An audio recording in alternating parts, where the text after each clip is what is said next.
welcome back once again.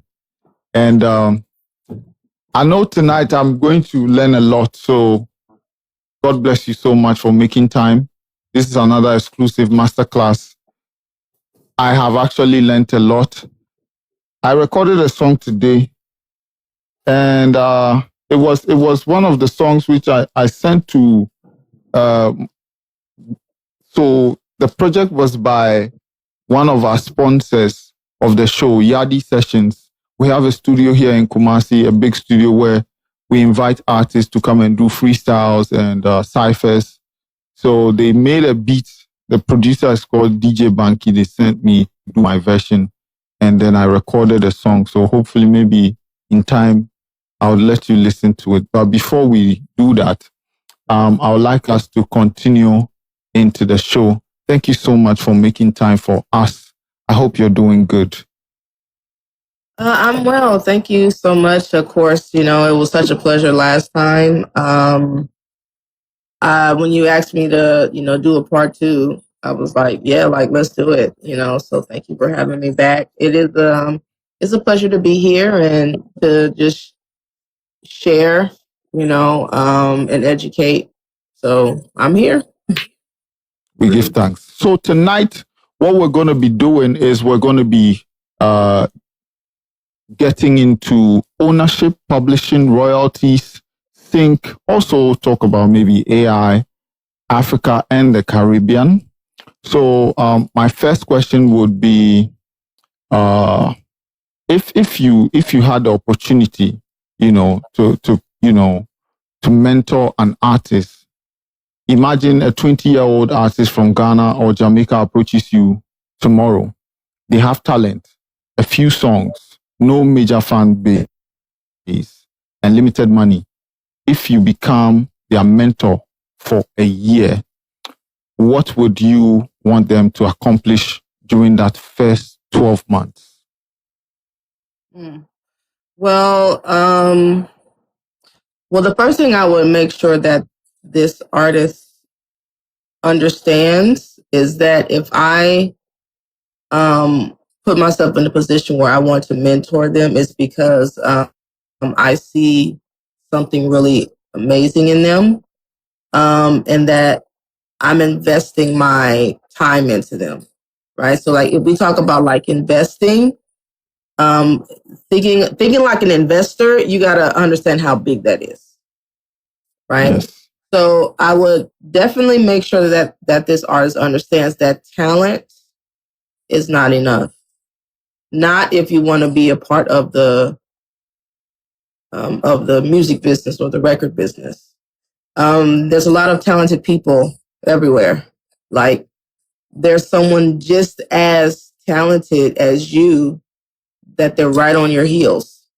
So sometimes I find artists feel that just because they have talent, they can sing or rap or they're good looking, and all of those things. That this is going to get me where I need to go. And it's that's a piece of it, but that's not everything.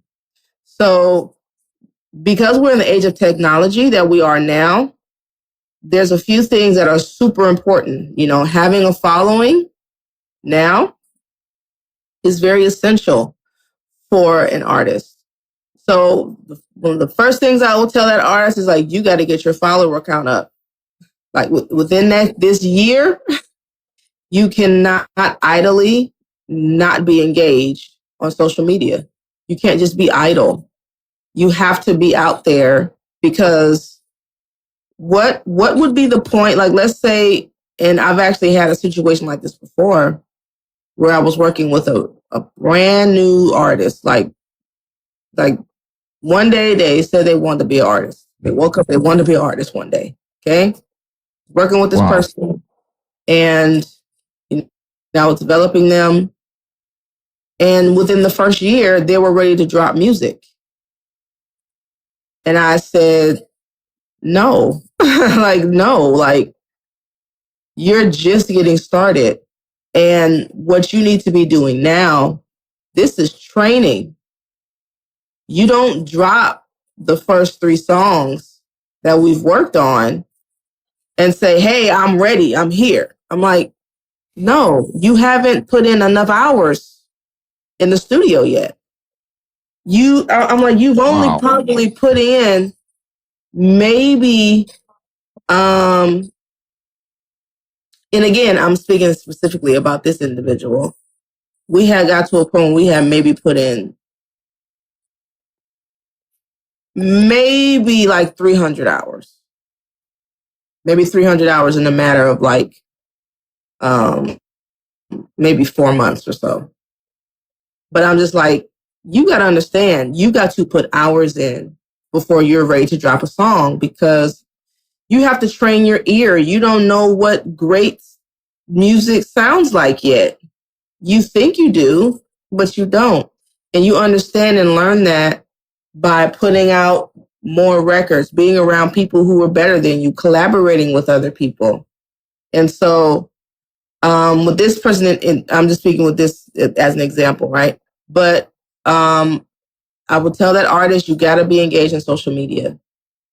You have to build up your follower or your fan base, because the way everything currently is running is that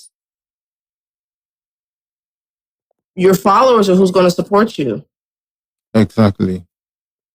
If you don't have followers, who's going to buy your music? Who's going to buy your merch? What are they going to have to support you on? So if you're not engaging in who are the people that's going to like your music, purchase your music, support your merch, who's going to tell someone else about you, because that's also how you build. Why release music? There will be no one around no one to buy your music, because no one knows about you. So you've got to collect who these people are. Okay. That would be one of the main things. The next thing would be, you got to be working on getting better. You got to be working on your craft. So if you're like, I want to be, an independent artist, or I want to, sign myself to my own label or things like that, you got to do what those things require. And you've got to be working on always getting better. So you have to be in the studio. You have to be writing songs, recording songs, like just recording, that's what you need to be doing. That is uber important, because some people they got to also develop the work ethic of being in a studio. Being at the studio, I've hit this really home I will hit this really home with them, because some newer artists kind of think that getting in the studio is playtime, or they feel like they've arrived or whatever. And I have to let them know, like, look, you are here investing in yourself. This is not the kick it spot. You're not here kicking it. You're not here, chilling out. We'll have a time for a lunch break, because, you're going to be there all day, but you got to treat it serious. You got to be serious. Like, show up on time, Exactly. don't be late, be punctual, come ready, if whether it's you have to you come with rhymes already written, or you just have to make sure you're in the right headspace to be able to start working and be ready to work for at least 8 hours. Like, treat it like a regular, like if you were at a regular job, right? Yeah. Be prepared to be in there for at least 8 hours, and not 8 hours in there just kicking it and just talking. Because if I'm mentoring you and I catch you doing that, I would really get in your behind, or be like, how serious are you? Right. How serious are you about this? Is not, because you can do that on your own time as a hobby. But we're talking about the music business. It's a business. Yes. So there is still a way you have to conduct yourself. There's still a way you have to act. There's still a way you have to show up and present yourself. So those are people that make it. Those are people that break through all of the other people who's just trying to figure out their way. Right. Okay? So you got to get your follower count up. You got to be working on your craft. You know, recording, writing. Those are the two top that I would say. The third thing is be focused on building your team. You can't do it by yourself. Now, some people think that, oh, well, I'm just going to go out and I'm going to ask people to just be a part of my team. And what I've come to understand over the years is that you really attract who your team is. But you attract who your team is by putting yourself out there. And if you're dope and if you're doing, the first one, which is getting your followers up, doing content, things like that, and then you're practicing your craft, your team is going to follow. Because when you're visually seen, someone's going to go, oh, they're dope. I could use them for this, or I could see myself working with them for this, or I want to work with them. And then that person will approach you. And it doesn't mean that you have to jump on the very first person, but that's what you want, because you want people who are going to want to invest in you. So you got to have something there for someone to come to you, say, hey, you know what? I would love to work with you. I want to work with you, or, what are you doing? What are you doing with your music? Oh, I'd love to hear your music, So you need to be working on all of those things before you even drop a song. Like we're not dropping a song in 12 months. You have got to put your hours in. Another thing that I would do, introduce my my mentee to my network. But but it's not just like you just get access to my network without putting in the work. You got to show me that you're putting in the work, because these are my connections that I have made and established over all the hard work I did and all the sacrifices I did over the last 20 plus years. So if I start introducing you to my inner circle, I'm like, I've got to see that you're ready, because what I understand is that when you get access to bigger people, then bigger things start happening. Exactly. So I would say in the first 12 months, get your following up, make yourself seen, content, etc. You need to be practicing your craft, sounding great, getting in the studio, writing, recording, learning the art of how to make songs, learning your sound, creating your sound. And then third, focus on building your team, attracting your team.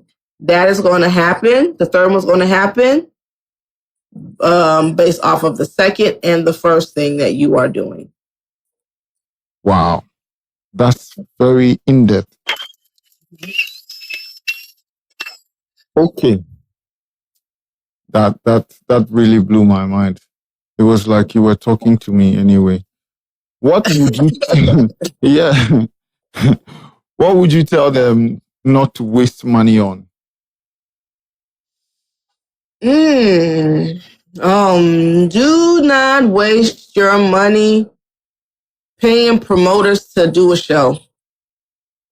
Oh, okay. I think it is, I know that it's a kind of a cultural thing in a lot of hip hop music, where people will go and this promoter wants to put them on a show and the promoter wants to charge the artist to perform. I think that is the stupidest thing I've ever heard of. Yeah, a lot. I think that's the dumbest thing in all of my years. In all of my years. Tell you. Because the reason I think it's the dumbest thing, because I'm just like, you might as well just go. You should just go to an open mic and perform for free.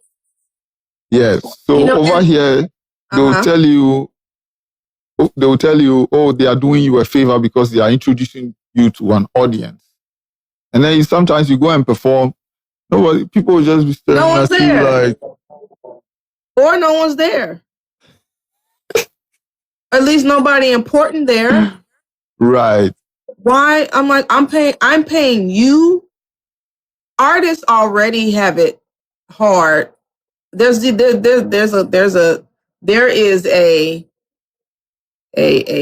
quote called "The Starving Artist." Okay, artists are working regular 9-to-5 jobs, right? Or they're trying to invest their time in their craft, and so they may not have a job. They may be, under mama's house or daddy's house, and while they got the free time, they're taking advantage of the free time. But they're like, I know that this ain't gonna be free forever. And then you want to charge them at a show, and then you expect them to bring an audience, and then the audience. Let's say if maybe they did bring an audience, then you're gonna charge their audience money at the door, like they're bringing you money at the door. I'm like, that just don't make no sense. What does the artist get out of it? Right. I don't understand the return. It's if they're going based off of what you said. I'm not paying you to perform in front of these people. It's just not the way that it goes. When an artist, and all artists that I've known who are like they're really, really talented, that's just not what's happening. It's the other way around. But when you're getting your footing in the door, like if you're just starting out, I would say just go perform at an open mic for free. Don't pay some promoter, especially if it's just some Joe Schmo promoter. Like, who is this promoter? I think it's a scam. In all my years, because I've had artists who they've had to come out of pocket $1,500. Like someone was like, yeah, I had to pay $1,500. I said, to perform in front of who? Were you performing in front of Michael Jackson? Like, who are you performing in front of? And they were like, well, the person said that they were going to have record label people there. I was like, do you get to meet them for $1,500? Do you get to have a conversation with them? Do you get, what do you get to, just because they're there? You don't get to talk to them. You don't get to swap. You don't get to, hey, here's my manager's number. You don't get to say, hey, here's my album. They're just there. I was like, oh no. I said, that's a business scam. And nothing came out of that for that artist. They got nothing. They performed in front of people, and that was it. At a club. Mm-hmm. And then the promoters, they want you to do all these tricks and, make it a show, make it entertaining. I'm just like, I'm like, no, that's too much. That's too much work that I'm paying for. No.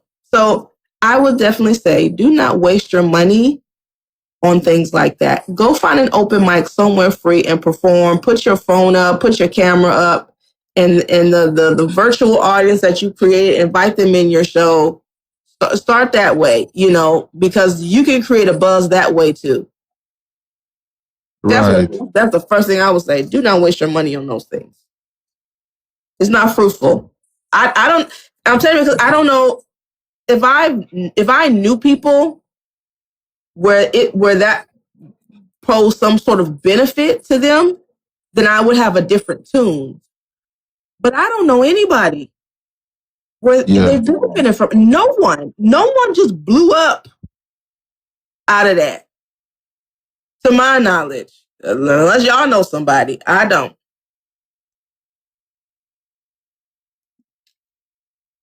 So don't waste your money on those things, for sure. So I'd like to know, what separates an artist who has one viral song from an artist who built a career that lasts 10, 15, 20 years? What separates them?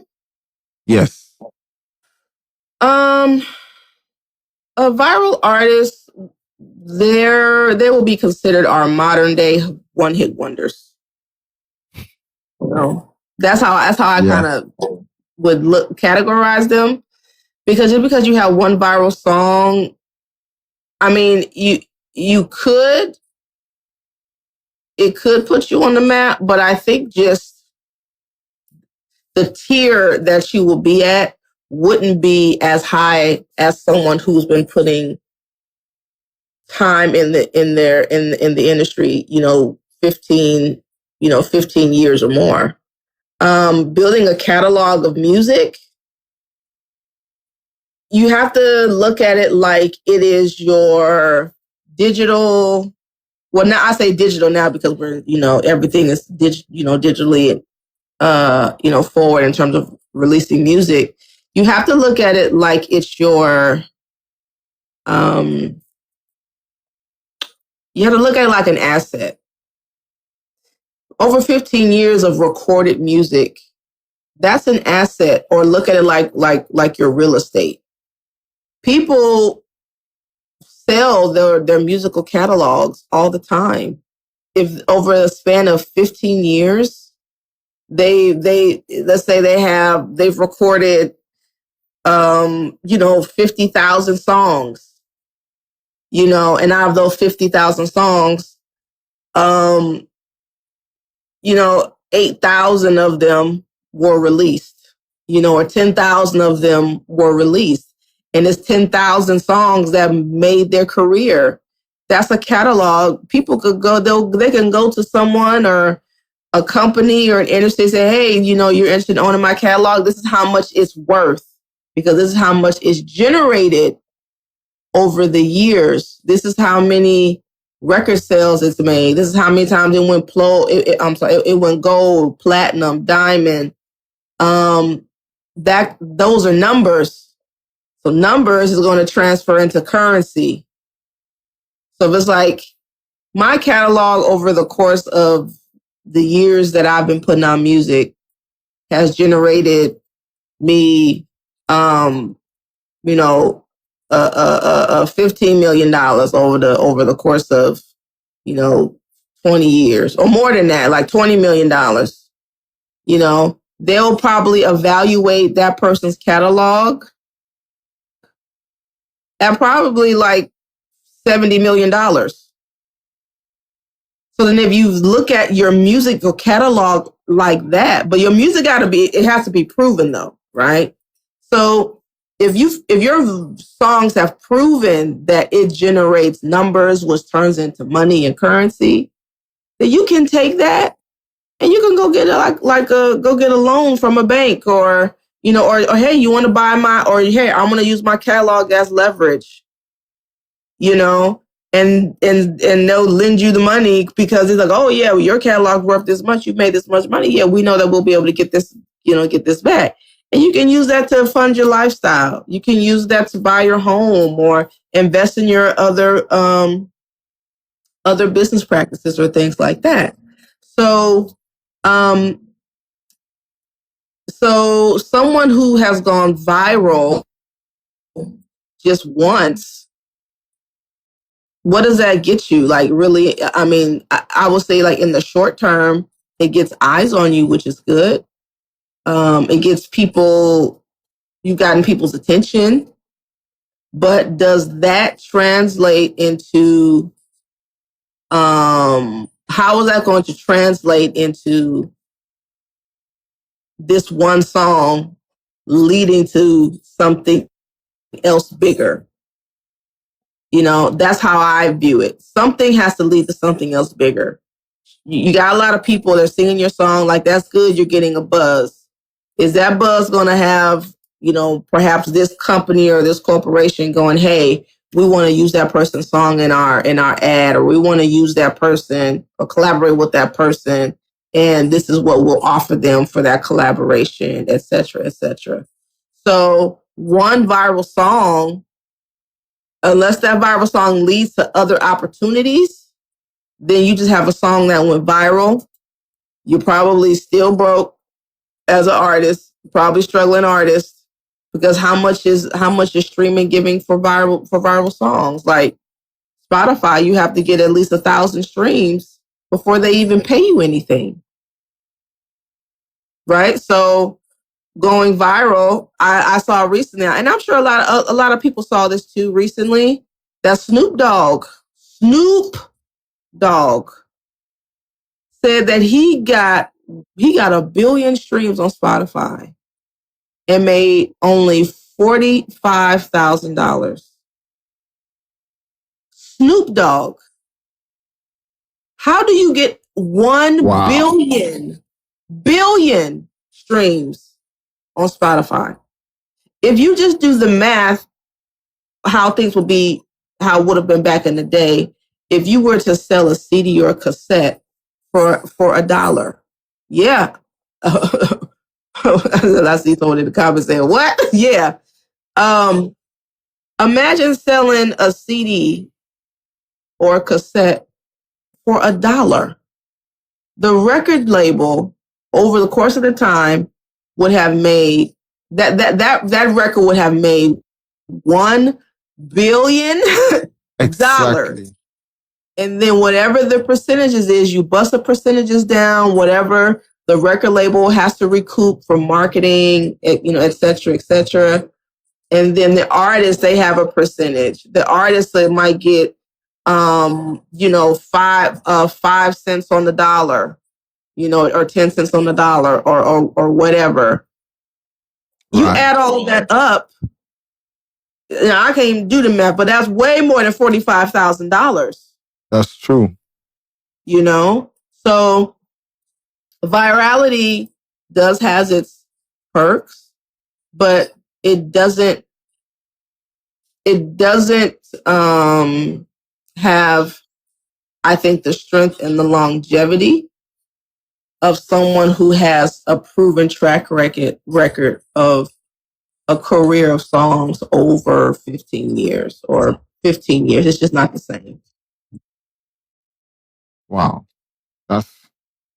Thank you so much for that, for stating that, because nowadays the younger ones, they tend to chase the virality instead of the longevity. So I think we'll all learn something. We'll all learn from what you've just taught us. Let's talk about music and music or business. At what point should an artist stop thinking of themselves simply as a musician and start thinking of themselves as a business owner and intellectual property owner? I would say, I know that, when should they start? I mean, I know that, like for myself, when I started getting into music production, I'm not gonna lie, I wasn't thinking about the business as I just started. I was focusing on getting better.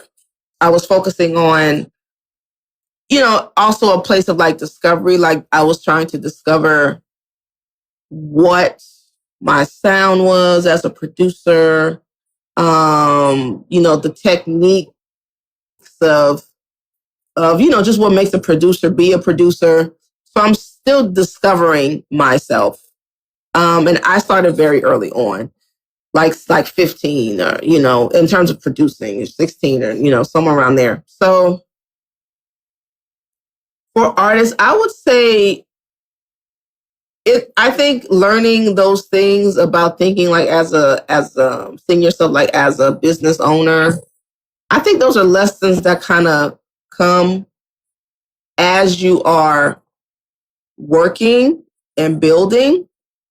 But as early, like I would say as early as possible, I would say like probably maybe within the first, like starting like maybe 2 years, you need to be trying to understand the business, or at least solidifying your infrastructure as a business, so that includes making sure that you're signed up with a PRO, because if you're doing songs with people or you're collaborating with people, you need to be registering your music. You need to have some way to keep track of your catalog. Yes.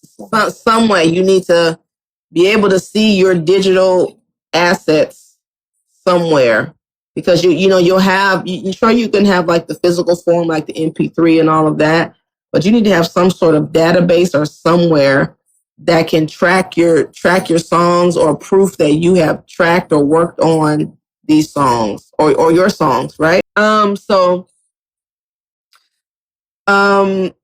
would say probably as soon as possible, you need to be thinking about that, because that is something that's going to set you apart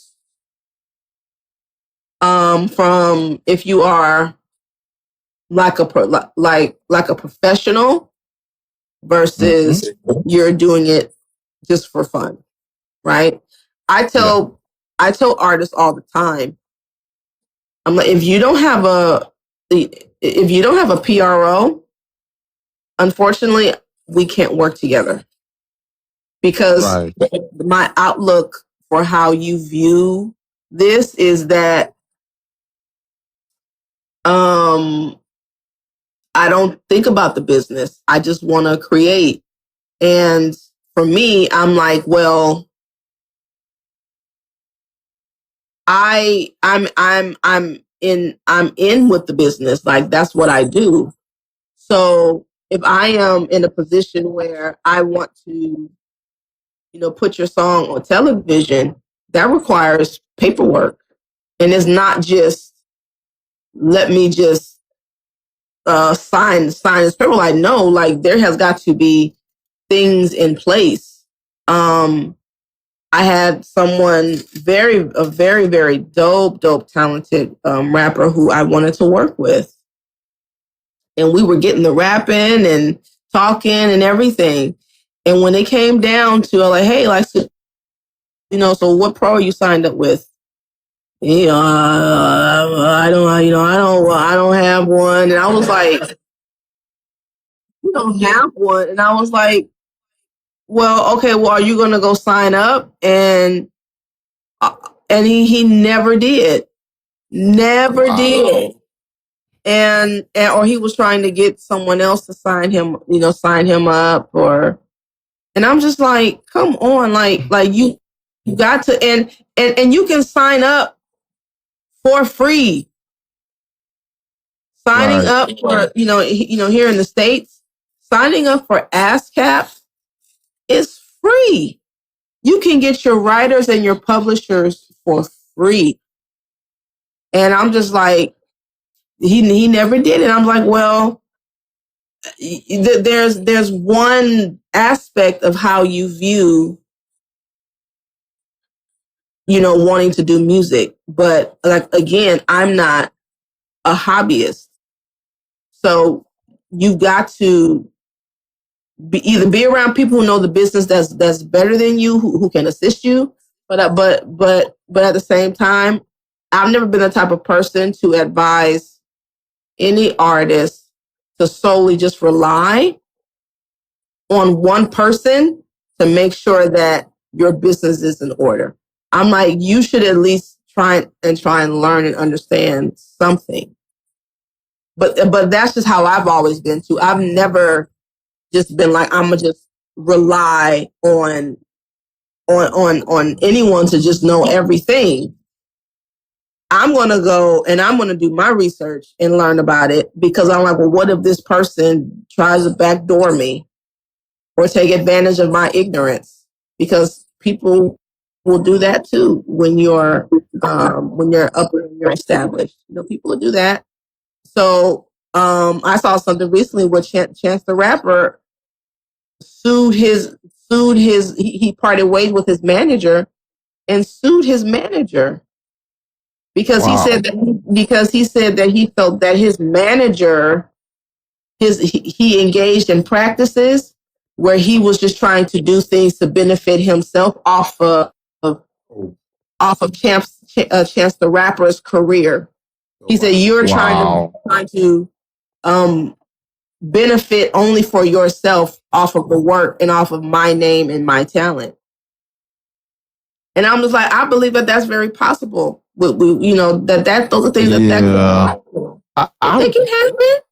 I've come across that several times in my work in this business, several times, and I believe I don't think there's a lawsuit that can cover that for people walk away freely with that, you know, trying to benefit off, you know, your name and who you are, your talent, and all that. That happens to me a lot.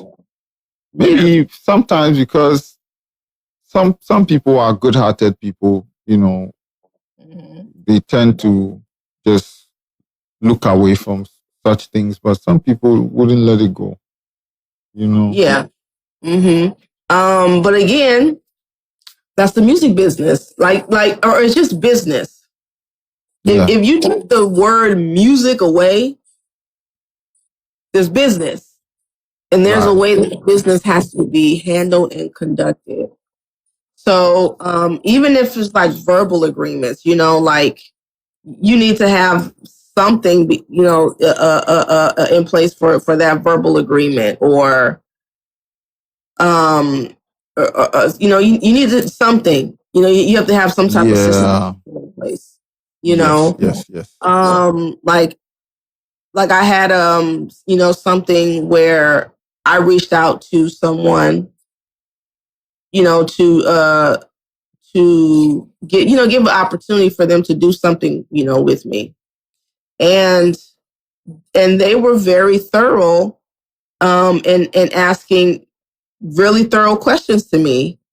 And I had to make it clear to them, like, you know, it's just an opportunity right now. Like there's nothing in place. And that's sometimes how the music business could be sometimes.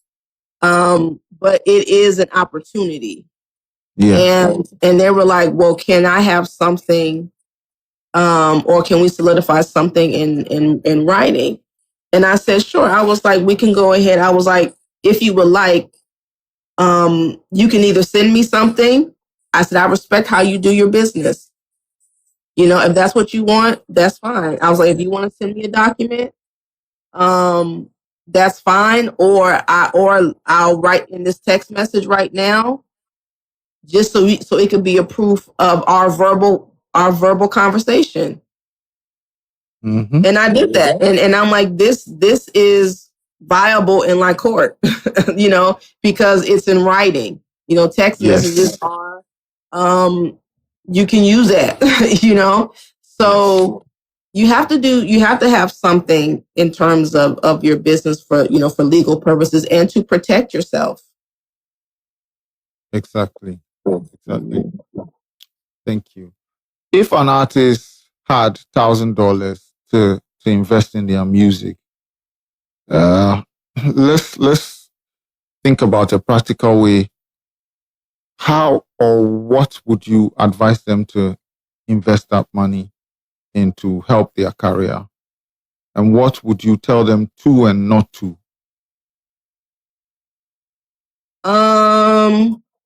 Again, don't spend it on promoter shows. Do not blow your $1,000 to do a show. That is it. Because it's gone. Because they're gonna want $1,000. They're gonna want your whole band. Okay, do not do that. In all honesty, I would say, depending on where they are, like let's say maybe the scenario with an artist who I'm mentoring for a year, right? They have $1,000. I I will tell them to, let me see, because you're still building. So you don't have any music out yet. So the scenario, let's say you're at the point where you're about to release your music, right? Either that $1,000 you need to put into like marketing the project, or marketing yourself and advertising yourself. Because the thing is, you have to get reach. Yes. Reach is, again, people have to know that the project is out. So, like in any business, any restaurant or any company or any of the companies that we see on TV or anything, they have to spend money on advertising. They have to spend money on marketing too. If they don't, they will fade out of the memories of people. So you have to get yourself to get reach and get people to support you. So I would say that if you're at the space where you have $1,000, you need to be spending that on promoting yourself. I wouldn't even say spend a band on like a music video. Like I think you can still do music videos, but we're also in an age of like content creation. So you can make things just on your phone. Yes. You can do that. So that can help you save money, because again, we got to keep in mind that there is such a thing as a starving artist. Like, starving artist is really, really true. So you only have so much. So if you get that, you need to be finding out the best way to market yourself. Or let's say you have an album coming out, hire a street team. Get things, get like some things printed up for your album. Hire a few people. Don't do crazy, like, yo, I could pay you, $20, $20 an hour or something, to just put up posters, go to certain areas and put posters up, get a street team, hire them, but, budget your money out of that $1,000. Budget, maybe, $250, $350. Get 2 or 3 people, 4 people, and be like, hey, it ain't a whole lot, or, but, just go around and, do this for me. You have to find a way to market. So, spending on marketing, promotion,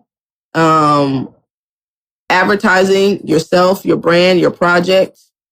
Do not spend it on shows to some promoter. Do not give your $1,000 to some promoter, and don't spend it on like a music video. Like one music video is probably going to cost you $1,000. You might get 2 out of it. You might get 2 videos out of $1,000. So don't do that, because then it's gone. So you have to find a way to be resourceful, and allocate that money in a budget friendly way for getting yourself out there. Okay. Very intellectual. Now let's get into ownership, copyright, and royalties. This is where our conversation gets deeper. A lot of independent artists hear words like master, publishing, mechanical royalties, performance royalties, but don't really understand them. So can you please break these words down in a simple way so that we can understand from a layman's point of view, people who don't really, or somebody who is new to this business and would like to know what is a master, what is publishing, what is a composition, mechanical royalties, and also performance royalties. Okay. So I'll start with the latter. So your performance royalties is exactly what it sounds like. Every time a song that you have done is played, that is considered a performance. You record a song, it plays on radio, you have technically performed.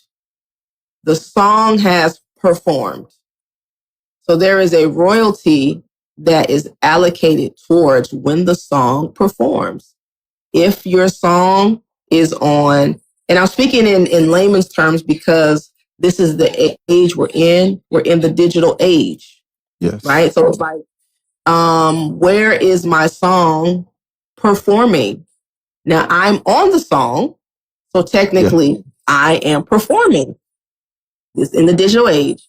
So if your song goes on YouTube, my song I have performed. If it goes on Spotify, my song has performed. I have performed on Spotify.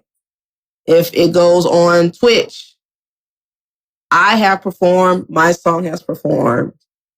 If even here on TikTok, if your song is played here, it has been performed. You have performed on TikTok. You're not, physically doing it, but your song is. So, in any digital age of platforms, this is considered this allocates performance royalties. Now, as well, if you do go and you physically perform at a venue, that still creates a performance royalty. Now, there is a way you've got to know and understand how to track something like that. So here in the States, ASCAP, which is one PRO, they have specific vendors or venues that they have relationships with, where if you perform there, it's recommended that you perform at some of these places because ASCAP has made a relationship with these venues in these places, so that when you perform there within the network that they've created for their roster of writers and composers and publishers, you can register that in your ASCAP that I performed at this venue. This is the name of the venue. It is an ASCAP venue. This is how many people estimate was there. These are the songs that I performed. This is the time, and this was the time of the window of the event, etc., etc. So your performance royalty is just that. It is a royalty where your song is being performed. Who collects your royalties? Your pro. So whether you're ASCAP, I do not know if BMI has a structure like that. I'm not a part of BMI, so I can't speak for them. I am a part of ASCAP, so which I think is the best. So ASCAP has that system in place. Okay, the master recording. So there's two sides to a song. Okay. Because when a song, you go in the studio, you create a song, then that song is now printed in some sort of format. The format available, most common, is MP3s, or WAV files, right? That is now considered a physical digital, is evidence of of existence. There's also, CDs are not around like that, or, cassettes, but vinyl is still around. Okay. So now that has been created, there are two sides of a song. You have what is called the composition of that.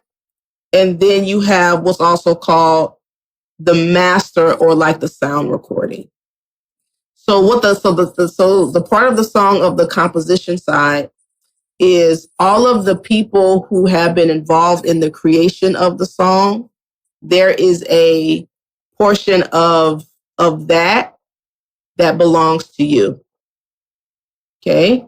So if you are a producer, or if you wrote it, or whatever. Those are things that you and the creators of that song have to come to an agreement to, which you need to have a contract in place, or that's a part of your splits.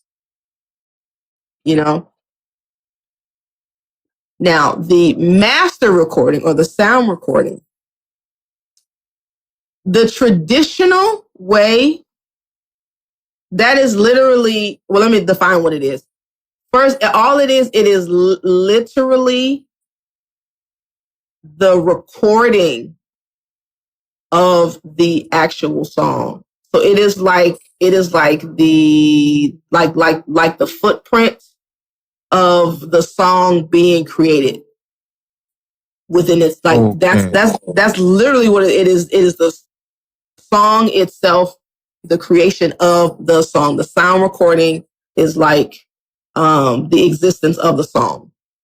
Okay. Now, the traditional way of how the master recording will be handled is that whoever paid for the recording session, paid for the mixing, the mastering, etc., they own the master recording.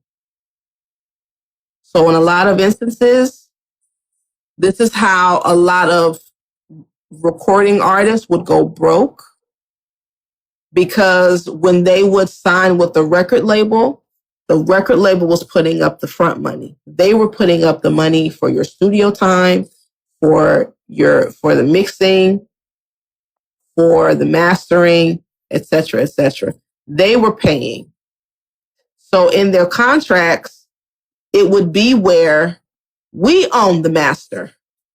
You may have an opportunity to buy the master back from us after, 35 years, when they are going to remove all this stupid amount of money. Right? So the master recording is where you make your money. I see. The master recording is where you will make your money. Now the sound, now the composition, that is included in the sound recording. It's included in there, but there's still these two sides, because just because you are on the composition side doesn't mean you own the master. Because if you contribute to creating it, but the recording studio, it's recorded at their studio, and it's like, oh, well, we're just here creating it. We're creating it. All right. Okay, but who's paying for where it's recorded at? Wow.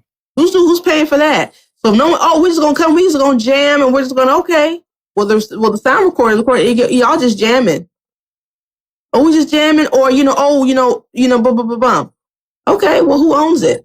Who's own it? The person who pays for it, right? So, and again, a lot in traditional sense, it would really be the record labels that would do that. So when you own the sound recording, then when it gets placed in TV, film, that's going to generate a lot of money, and so the rate that is paid for a sound recording, I forget the number, but it's a high number. I think it's like between 6 and 12% or something like that.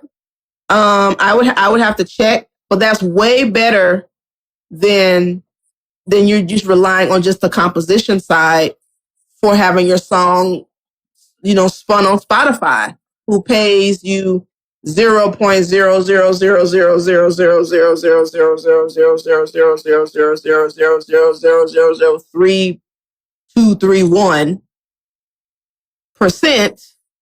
Yeah. Wow. Before you get, after 1,000 spins, so you've given them 1,000 free spins, you don't get nothing. But if you own the master recording, right, that makes a lot more sense because the payout is bigger, 6 to 12%. And again, don't quote me on that. I will have to check that. I think it's somewhere around 6%. But that is a lot like for radio, right? Okay. Now, what is happening now? There's a little bit more of a give that's happening in the climate now. A lot of people aren't doing the traditional, too much of the traditional structure, but I believe that traditional structure is on its way coming back. I think the labels are trying to make their way back to that because the independent artists, they just haven't been going to the labels anymore. So I think that that could be making its way back around. But the more modern structure is like, there are people who are like, hey, we'll split the master recording because now it's groups of people who are like working together. So let's go ahead and we can split some of the master. Okay. I see. But again, that has to be done through contracts. And then when you register, or submit the songs and like the sync agencies and things like that, all of those things have got to be clear. You have to register the sound recording through the Copyright Office. Okay. When you register through the Copyright Office, then you can list the people who are on the sound recording. You list their names. Yeah.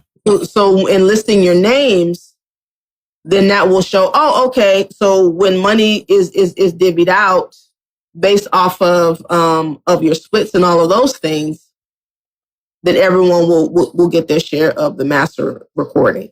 So that is more of a modern modern way of how things are being done. But again, I do think that the traditional model, they're trying to get back to the traditional model, but they have to gain their leverage back first.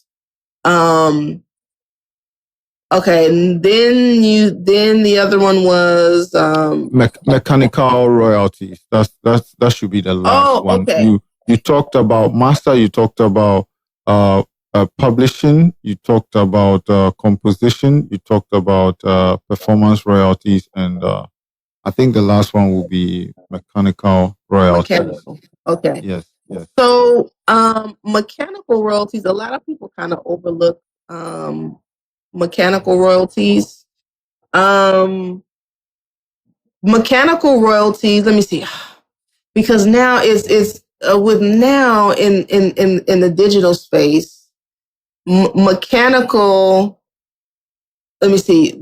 A lot of the mechanical royalties, they're really paying attention to like your music being played, like on like in the digital space. So like for example, like I had a song of mine that was promoted through like Instagram. Okay. On an advertisement for Instagram. So like advertisements and things like that in the digital space, that also goes towards like mechanicals. Getting your song placed on like an ad, or like a commercial. Those register more so with like with your like mechanical royalties. Mechanical royalties also reach like overseas, things like that. But there are specific companies that track your mechanical royalties. So it's still a royalty. Anytime you hear the word royalty, a royalty is something that is going to be generated for years and years and years. If the song is still pushing and performing well, it's going to be there for years and years and years to come. So the bigger you get, the bigger your catalog gets, the bigger your music gets, the bigger your royalties get. Okay. Mm-hmm. Wow. You are definitely dropping big gems. Let's get into ownership. Who owns the song? Generally, let's just say 3 people walk into a studio: songwriter, producer, and an artist. They create a song together. Before that song is released, what exactly should these 3 people agree on? Ooh, this is a little bit okay. If I were to take your question at face value, Yeah. because I have a different way that I kind of move. Okay. You know, just my experience over the years. So I'll give the answer at face value, and then just my way of how I prefer to do things. So at face value, 3 artists that they walk in, the 3 people walk into the studio. Yeah. Okay. Yeah. The songwriter, the producer, and the artist. Okay. Everyone needs to understand their role. Okay. Everyone needs to understand their role. The producer is like overseeing everything. So it has to be clear that that is what the producer is there to do. Okay. It needs to be made clear that the artist is there to record. Mm-hmm.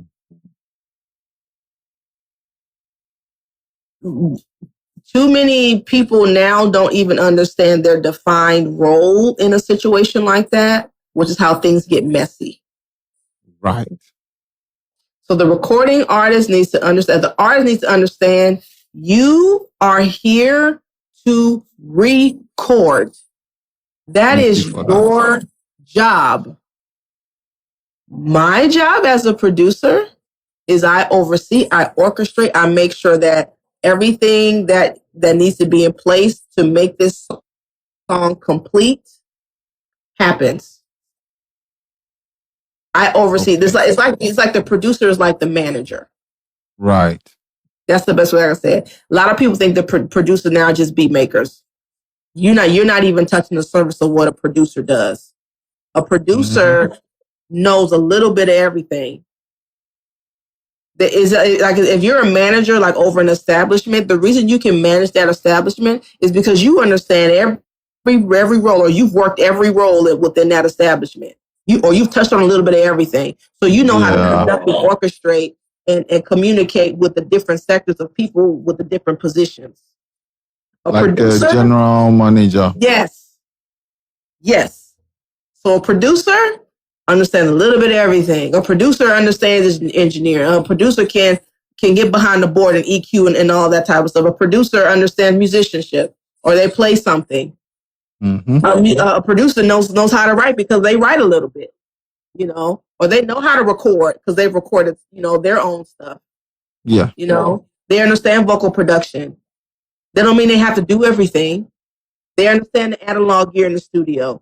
So if something's not right or something don't sound right, they understand the different mics because they've worked on so many different microphones. Okay, I need to order this microphone. This microphone doesn't work for this client. It don't work for their voice. We need to swap this thing out. So they administrate. It's not just let me create the track and that's it. That's part of it, but that's not everything. Because what if there's something in the song I can't play?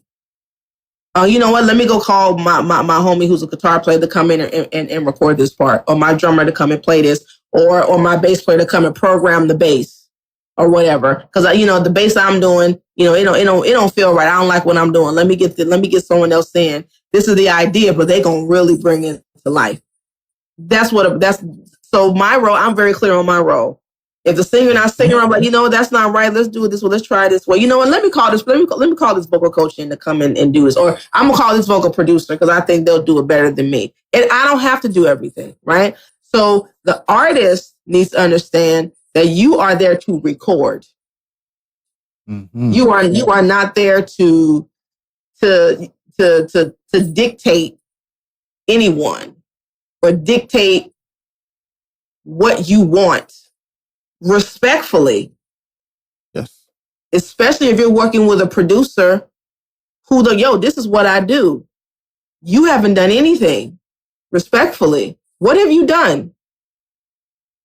What songs have you made that's gone to get a Grammy nomination or gone platinum? What have you done? You can't come and dictate. Right. I'm trying to invest and make you sound great, or etc.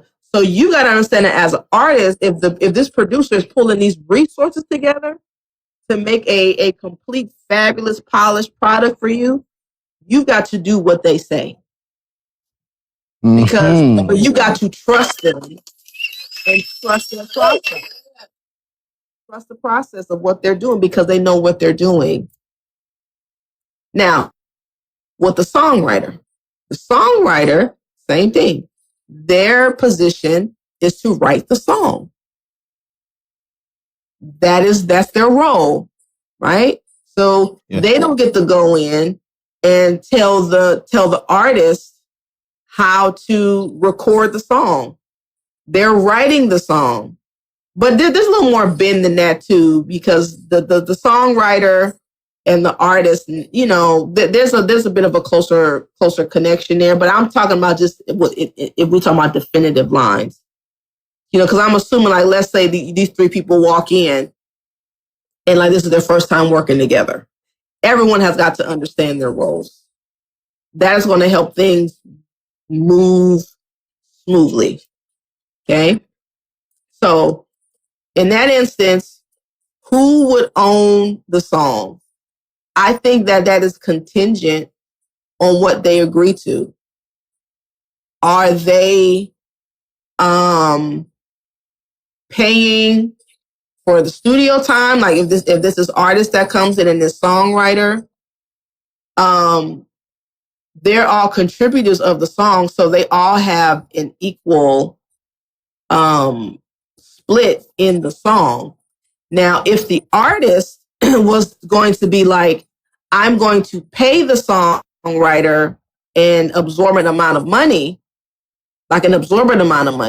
not like I'm gonna pay you $250 and then I just own. At least I don't think no songwriter should agree to that.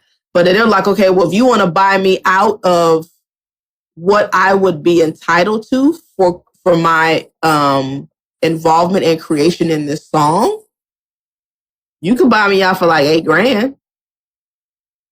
It has to be worth me giving up my ownership. When we walk in the room right now, there's an evenness of equity until we sort those things out or those things are talked about. So it's really contingent on what you agree to. A scenario where everyone will own a piece of everything is if the artist is not paying off anybody. If the artist is not paying the songwriter or paying the producer an absorbent amount of money, then everyone is going to get a piece of ownership. But if the artist goes, I want to own this song, I want it to be mine, you got to be ready to come off some money. Because you're buying me out of my ownership. I am putting my time and my effort into the creation of this song. Now, if that is not the case, if the artist is coming in and they're like, I'm not paying nobody, then still expect to be like, I own everything. That in what world does that make sense? That doesn't make sense in any regard. And especially, you're just recording. You're getting everything for free, and everyone else is doing pretty much most of the labor. Right? So you expect people to provide a service for you, and then you get to own it? They provide a service to you for free. Because at the end of the day, it's going to be your face out there, you singing it. You're going to be pushed and promoted. And then you expect for to have full ownership. Again, going back to the traditional model, this is how artists would not have anything, because the record label would pay for everything. So even in this scenario with these three people, who's paying for the studio session? The artist just wants to come in and expect the studio is going to magically make money and just record them. That doesn't make sense. So in a scenario like that, either the recording studio would own the song or the producer would own the song.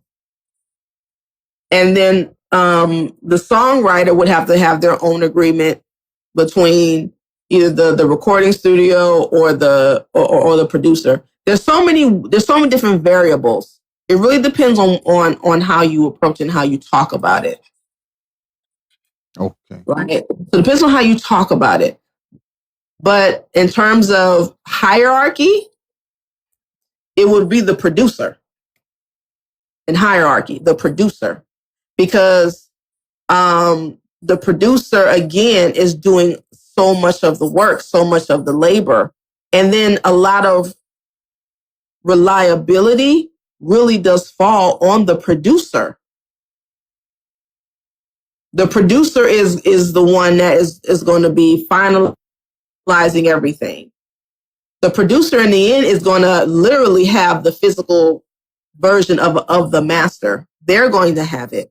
A lot of artists don't know what to do with a master recording. The producer does. What does an artist, and I'm just speaking, right. This is realistically, but this is not understanding the business. If you get to the point where you go to understand the business, then you can have a little bit more leverage. But if you were to have the master recording, what are you going to do with it? You don't know what to do.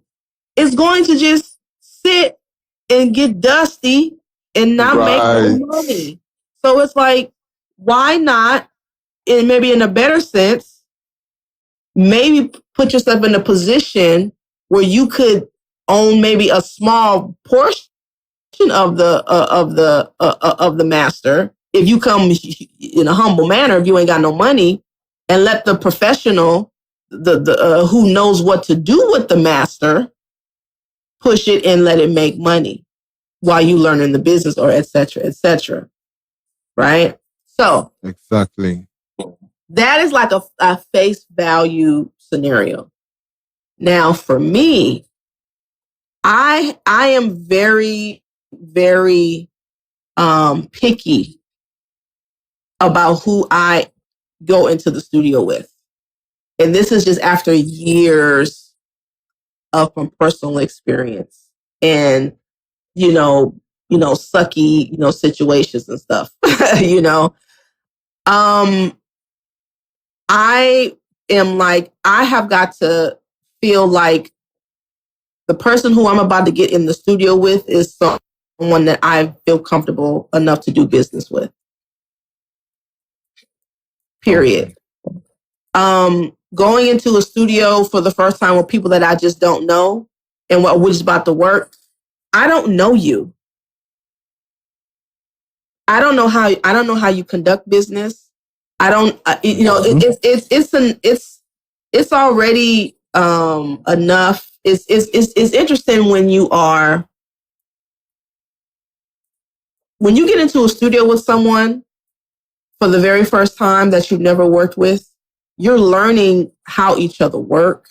You're trying to see if you have good chemistry. Because if you get into a studio session with somebody and y'all just don't have good chemistry, that's going to be a really long session. But again, if you're conducting business, okay, well, this is business. I got to get through it. But it's better when you have good chemistry. I'm in a space in my career where I just don't want to be around, forcing my way through sessions with bad chemistry. It's not enjoyable for me. I've done a lot of that already. I did that in my 20s. I did it, in my, early 30s. I don't want to do that anymore. Doesn't mean that I can't, but again, I have my contracts and things in order. So I'm like, well, okay, if this is strictly business, that's we'll just do that. But I like being in a position where I'm creating with someone where we have good chemistry. So before I even go into a studio with anybody, I tell people, you got to book a consultation with me. I have people, especially now with where we are in the digital space, I have people reaching out to me quite often, but I'm like, you got to approach me like a professional. You cannot approach me like I'm Joe Schmo on the street. You just can't. You just can't do that. There is a way you got to, like in any other industry, there's a way you have to do things. If you're in construction, if you're in tech, if you're in the food industry, there's a professional way you've got to do things. And so if you approach me like what I hate when people just say, yo, let's work. What incentive do I have to work with you? I don't know who you are. I've never met you. It's not like we met at an event and we were, vibing and we were talking. And then, we was like, okay, this feels like a really good vibe or a good connection here. You know what? I think I would like to work with you. But there's still time for us to fill each other out. In this digital age, yo, let's work. I don't know you. You haven't reached out to me. You haven't said, I saw your video. I love what you did. I looked at your resume. This is who I am. Please allow me to introduce myself. I am currently looking for a producer. I see that you have a website. Is there a way I can get in contact with you? I would love to talk with you. I get that maybe from one or two people. And those people are the ones who I give my attention to. But people, yo, let's work. Let's work. No, I don't. I'm sorry. I just wouldn't do that to someone on the street. I wouldn't do that. I wouldn't walk up to someone, yo, let's work. Okay, back up. Wait a second. You look a little, you're a little,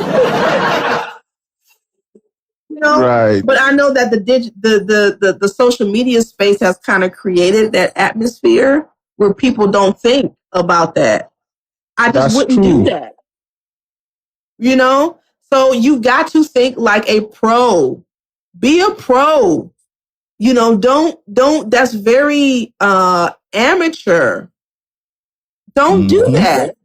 Especially not with someone like me. But even just on a general basis, if you see a songwriter you want to work with and you think they're dope, start a conversation with them. When I was getting into the business, if there was someone that I wanted to be in connection with, I would offer to go buy them.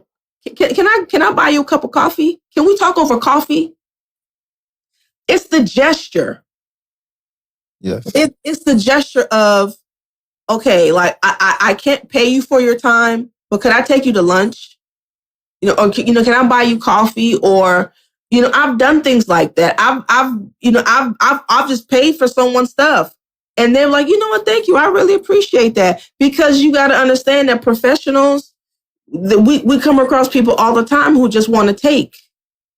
They just want to take from you. They just want to take what you have. They don't. They don't want. There's no reciprocity. They just want to take, and they're like, "Yo, you got the answer. Give it to me." I'm a person too. Exactly. So it's important for me, especially now where I am in my life.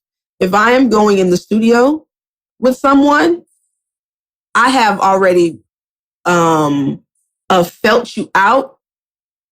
It is a requirement that you book a consultation with me.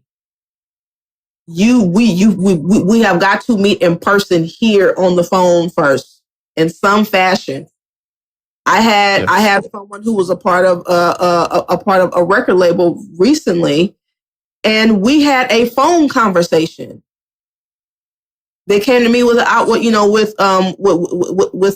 possibility of being a part of a label situation.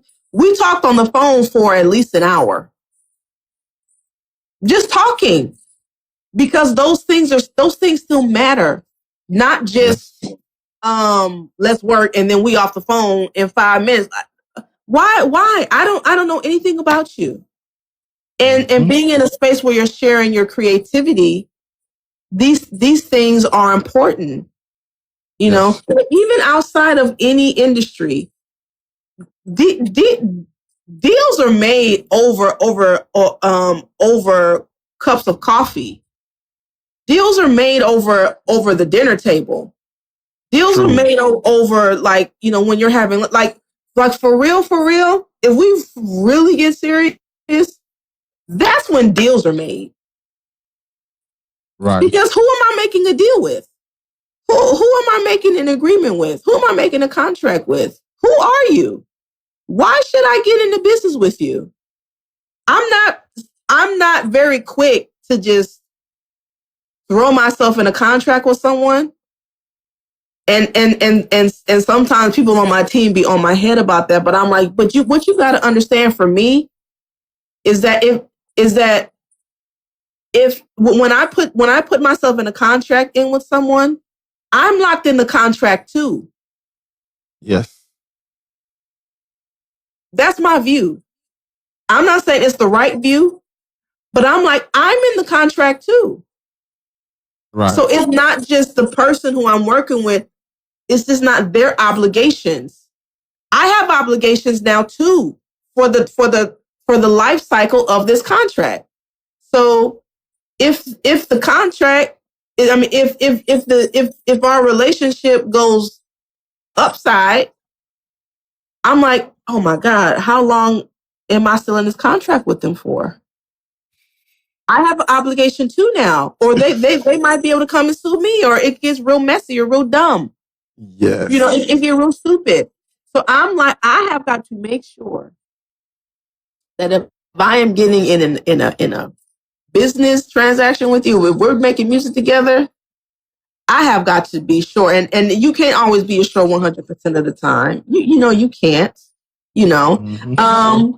But I like to be as sure as possible. So if someone was like a songwriter and an artist, like, yo, we need to just work. I'm like, okay, we got to meet first. I'm not just going to say yes. You know, I used to do that in my youth because, you know, I had a studio and, you know, I'm just very hungry. And, you know, sometimes, you know, depending on, you know, who the person was, you know, like they had a small budget. I'll be like, okay, we know you can pay, you know, for my engineering time because I'm engineering too. So it was a way for me to make money through my engineering. Right. But some of those situations were just real tacky. They're just tacky situations, you know? But I was like, okay, well, let me just get this money. But it gave me a headache and nothing turned out of it. So I'm a lot more wiser now. Yeah. And I also know my value now. So I'm just not quick to do that. So I know that was a long answer, but for the 2 scenarios. But you know, and I guess that's another thing about the music business is like there's a way, but it's almost like it some people want to look at things like I want to get, you know, what I earned. But in business, in any business, that type of mentality is like people will take advantage of you. So it's not like, well, I just want what I earn. It's like, no, I want what I'm gonna get what I ask for. Yeah. So it really puts a place of like, where do you value yourself? And people check all the time to see if you value yourself. That's how people take advantage of you. And that's something that I ain't gonna hold you, something I really came to understand recently about myself, like the value that I have. And I'm like, dang, like this person was really taking advantage of me, you know, but they could tell that I didn't know the value of what I had. So it was like, okay, well, if that's what you want, even though I could get more, but I didn't know my value. So you've got to know your value. That's really important. And that comes with, you know, time, and I think putting yourself in places and positions with people, sometimes they will help you understand your value too. Yeah. Even in deals where I was, you know, where the deal went sour or crazy, right? I had the person who, when things wigged out, someone told me, they was like, you know, Octavia, even though that turned out crazy, that person, for them to act and behave the way that they did, it really does show that they see your value. They really do value you, which is why they was wigging out and didn't want to let you go because of so much value that you had. I was like, I didn't see it that way, but that's I can see that now that you said that. So. Oh, thank you so much. Let me bring you back in a big box. Sorry for that. I think somebody was trying to spam the chat. I had to block them. Oh yeah, no problem. All right. Thank you so much. That was very profound. Now let's get into split sheets. What is a split sheet?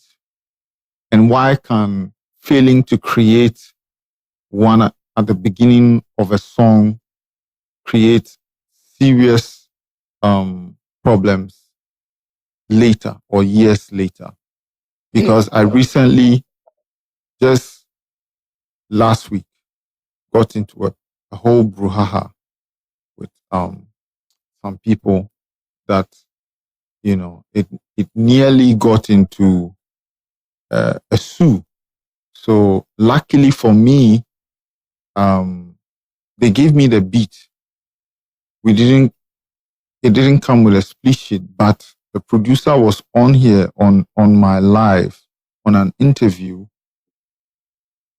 and verbally told everybody in a chat that the music or the beat was 100% royalty free.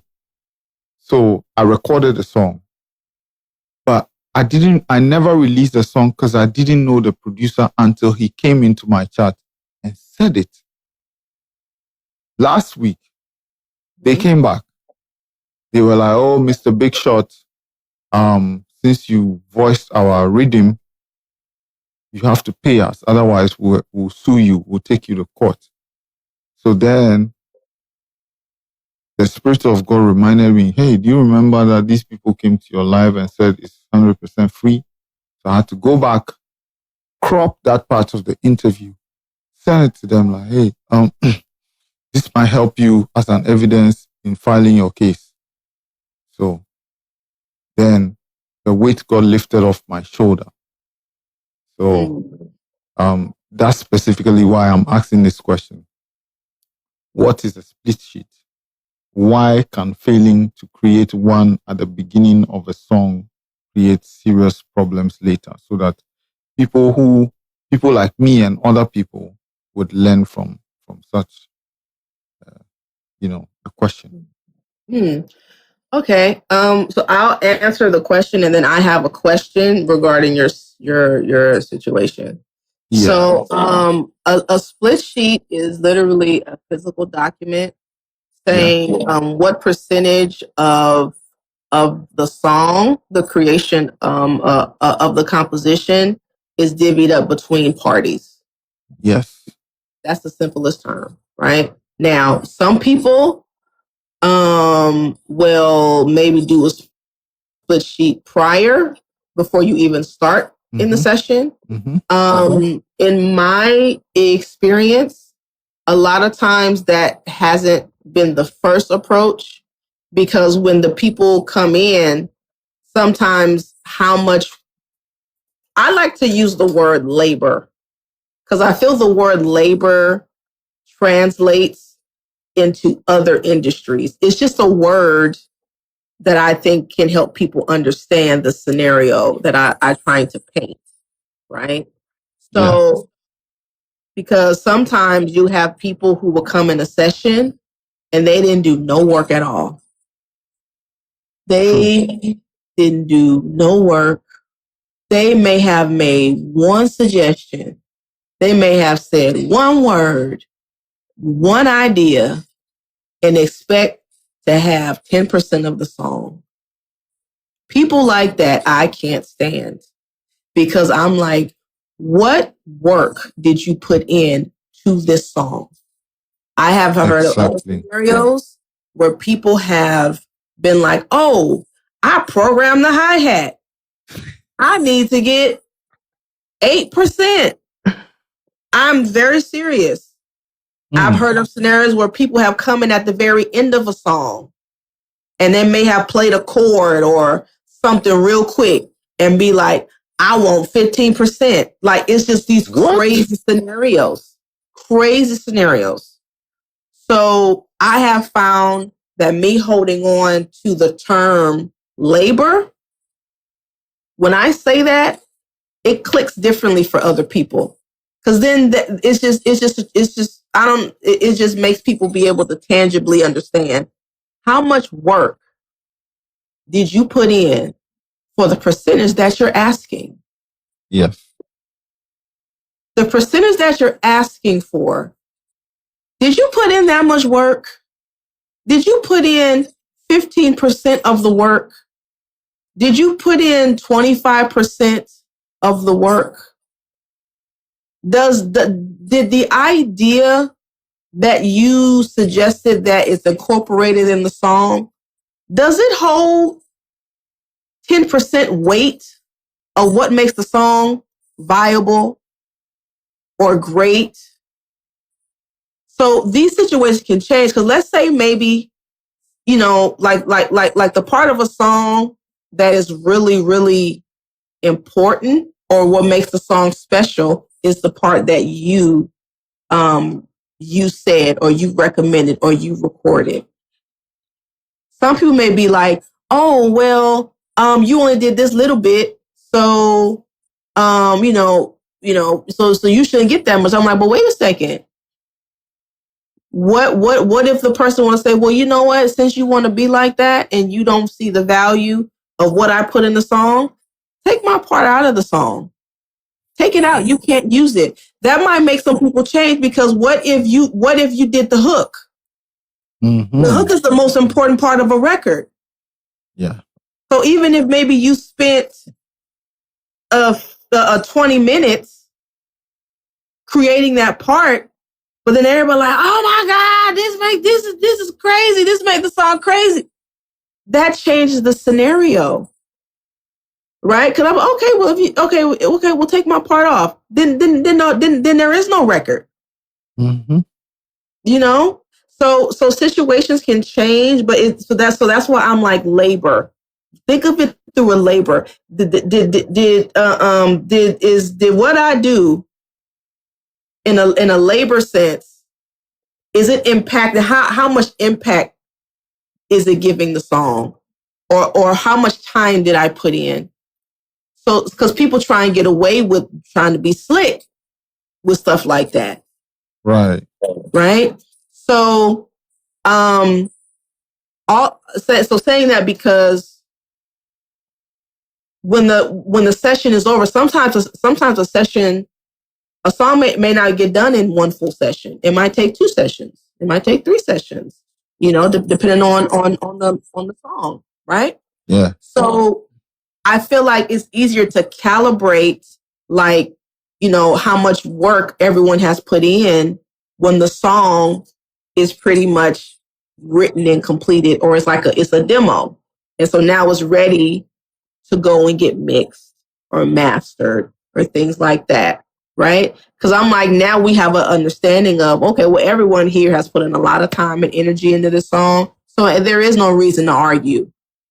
We've been together for 3 days or whatever. We've been working together for 8 hours, 8-hour days. There's nothing to argue about. Everyone is equally, right? So getting your split sheets, in my experience, usually they come after the song has been done, but that doesn't mean that y'all don't have a split sheet. Yeah. Right?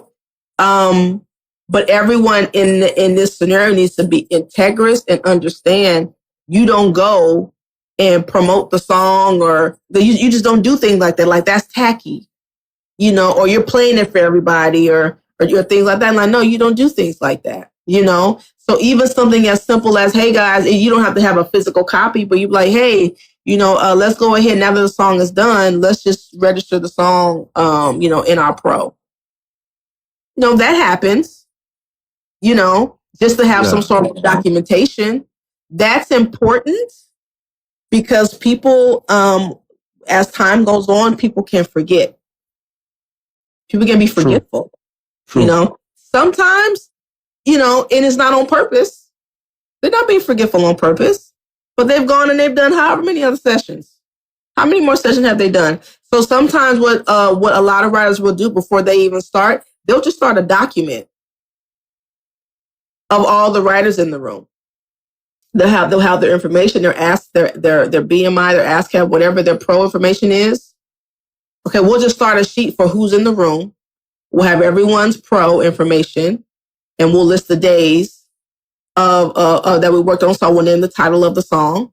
So people do that. Some people even do that for themselves. Wow. Right? So they'll have even something just in their phone because they're about to go and do another session, just some proof of documentation. So that when the song, if opportunity arises for the song, then everyone will talk about, okay, so these are the percentages that everyone should do, blah, blah, blah, blah, blah. Right? So that happens. And I found that that's kind of common in a lot of situations. I had something recently happen, like some months back, a song that I did, that I produced. It got placed, and we were kind of like, it got placed. Okay, it's like, okay, well, we got to do the split sheets. And when we talked about, the percentages, because we know everyone who was on it, but the studio, the management who was presenting the song, they left out someone. And we were in a text thread. And okay, well, these would be the percentages. This is what we're agreeing to. And everyone has to agree. It's not just these are the splits. Everyone has got to agree to these splits. And when I saw the splits, I had to stop and I said, oh, wait a minute. I said, wait, you forgot so-and-so. So-and-so, they did this part on the song. And they were like, oh, man, I totally forgot. And then I know that it wasn't their intention to forget. But we did that song last year. Wow. So I reminded them, hey, you forgot something. You got to put them in because they did this part on the record. Oh, I forgot. Okay, I got to go and revise it. Right? So that wasn't even to be malicious. It was like, literally, this is something that can happen if you don't have some sort of documentation, because people forget. That was how many sessions ago? Wow. People get left out. When things like that happen. So having a split sheet helps you to, again, just keep your business in order. Now, I had a question for you with this situation. Yeah. I was clear about something. So what was your position in this scenario? So my position was to be an artist who, just to record my song on their beat. So they are doing so this there's a Jamaican term we call juggling, where we juggle rhythm. So like you play a rhythm and you're gonna have 10, 15 artists on the same beat and release it as an album. So Jamaicans normally do that. And rhythm juggling. So when you hear some, that's how come Jamaicans promote their songs worldwide, because you might have popular artists and also upcoming artists on the same project, but it's the same beat. So you might have Shaggy, Sean Paul, Bone Tequila, Vibes Cartel, Movado, and some young upcoming artists like just to mention a few, on the same beat, but it's an album which the producer or the record label is pushing out. So Jamaicans normally, they've been doing this for years. So in this situation, the producer did the same thing, and they sent me the rhythm to record. There was no agreement, no like split sheet, whatever. I didn't know anything. They just said, hey, this is a rhythm. We want you to voice it, record it, and then send it to us. We'll promote it. So I'm like, okay, well, I went ahead and recorded it, sent it to them. But I refused to release it because I didn't know the producer. So I waited, and God being so good, the producer was on interview on the show. So he was talking about, yes, on my show. It was a coincidence. I didn't even know. So he was talking about his production and his music. And then he talked about that rhythm. So I'm like, oh, that rhythm is for you? He said, yeah. And I'm like, oh, wow. So I played my song on it for him, and he was surprised. He said he hasn't even got the song yet because they sent the song to another team member in his camp, but he hasn't got the song yet. So he was like, oh, wow, that's crazy. That's mad. And I said, I've not released mine because of the intentions of business. I don't know the producer. So what if I release a song? Meanwhile, I value my lyrics a lot. I'm a perfectionist, so I value my lyrics a lot. Every lyric that I put on my songs, I value it a lot because I put time and intention to write the lyrics. So I didn't release it. He was like, oh, you should release it because the split sheet, I'm giving out 100% royalties to all the artists on the song. This is my gift to the universe for everybody to make money off of this beat. So it was pre-recorded, and we all thanked him on the show and blah, blah, blah. Few days ago, long story short, the team members came. You voiced our beat, and if you don't pay us, we're gonna take you to court, blah, blah, blah. So I'm like, oh, well, I guess you guys forgot. I still haven't released the song. So I'm going to, it was just God. God reminded me. I went, cropped the same part of the interview, sent it to the team members. And I'm like, well, this is you guys agreeing to sharing 100% royalties to the song. So this might help you in filing your case. And I didn't hear from them again. So, okay, that sounds. In America, we say a shiesty. Right. So, shiesty is like it's like really shady business, or they're like being like crooks. Because I guess the reason I asked what your position was is they approached you, right? Exactly. So for them to come back and say there's like they're trying to spin it and make it seem like you got a hold of their track without their permission. Yes. And recorded your vocals on a track So it sounds like I said, when they're being shiesty, they're trying to get money out of you.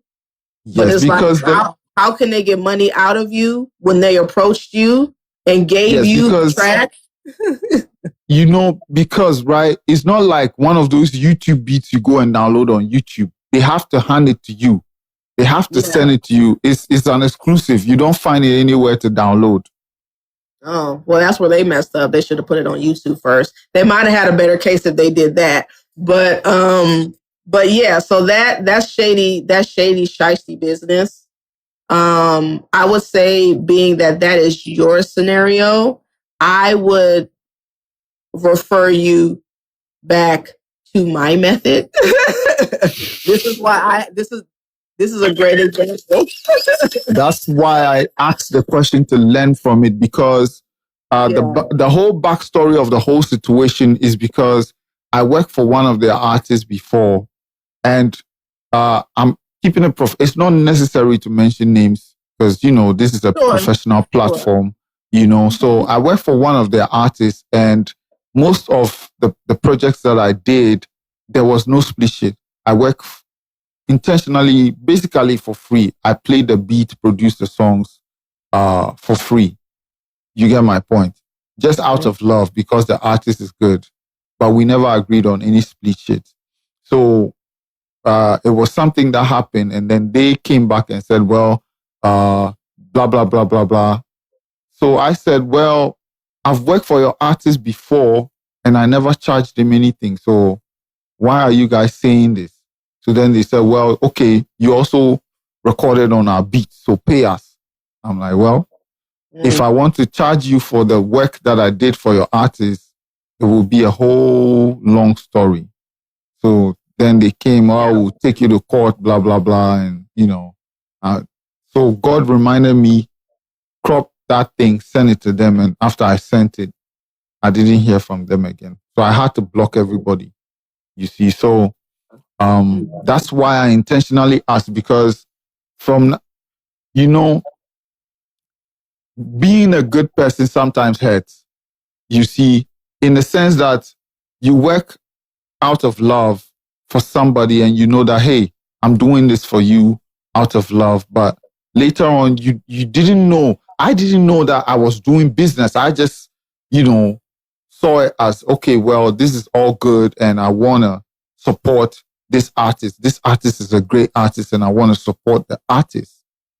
But not knowing, years later, it will turn around and haunt me. So now I'm seated here reminiscing, like, I produced 10 songs, which I should be cashing out from split sheets, and I never charged them a dime.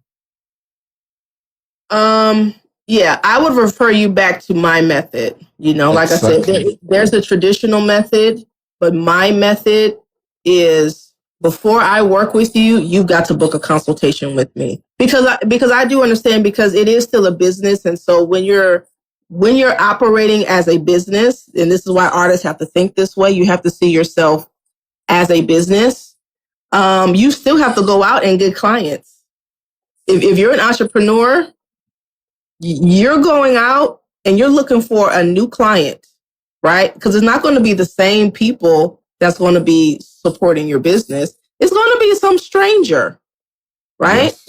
But in a lot of instances, when you're great, people are going to approach you, right? So you have to have some type of infrastructure together for how you operate your business, right? Yes. So a part of, for me, is, because I get people all the time, let's work. Again, I don't know you, respectfully, right? And on top of that, I'm a woman.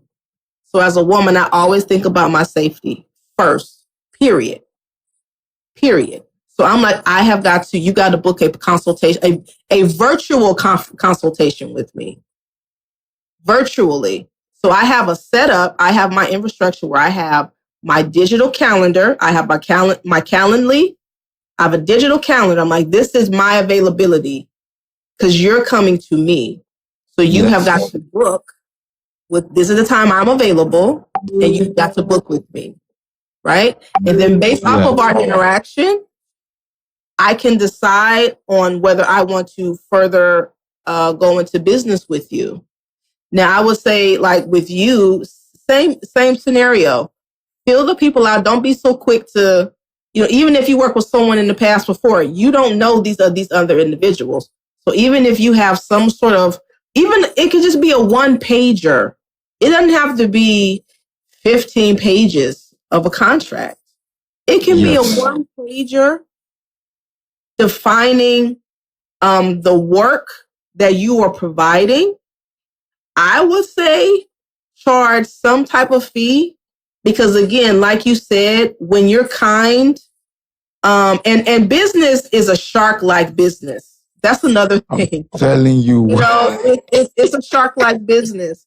So when you have people, and I was just literally talking about this on my live yesterday. I was literally saying this yesterday, that unfortunately there are people in the business, they look at kind people like weak people.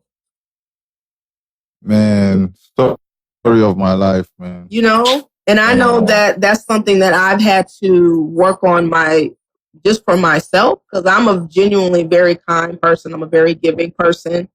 But when you get into business, I've had to find a balance to still be about my business, where my integrity is not compromised, or I feel like someone's pulling me out of my character because they want to be shysty, like your situation. I'm like, you know what? I'll just walk away because you came to me. Right.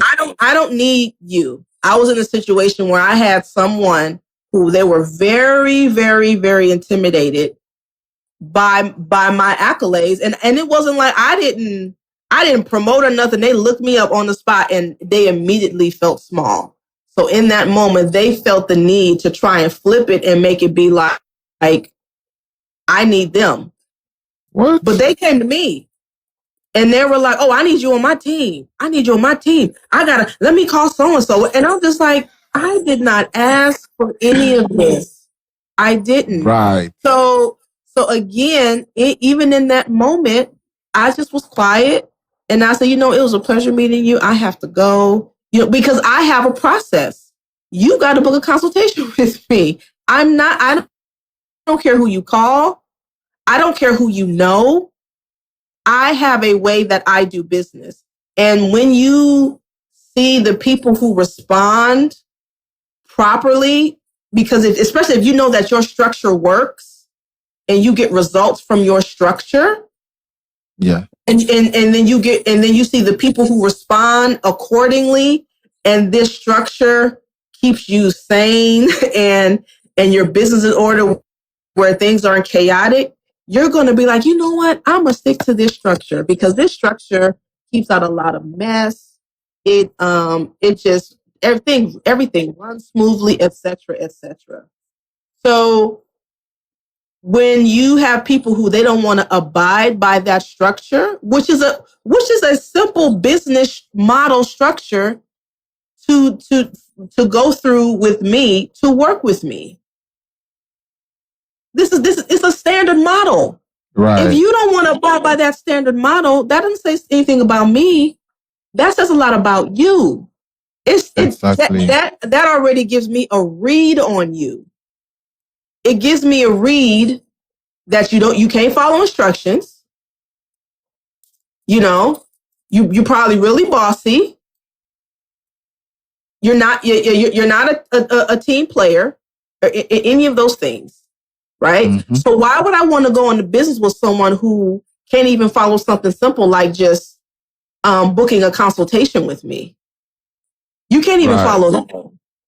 So to me, I'm like, you're probably going to be a problem to work with. You know what I mean? So you got to have your things in place for yourself. You know what I mean? Exactly.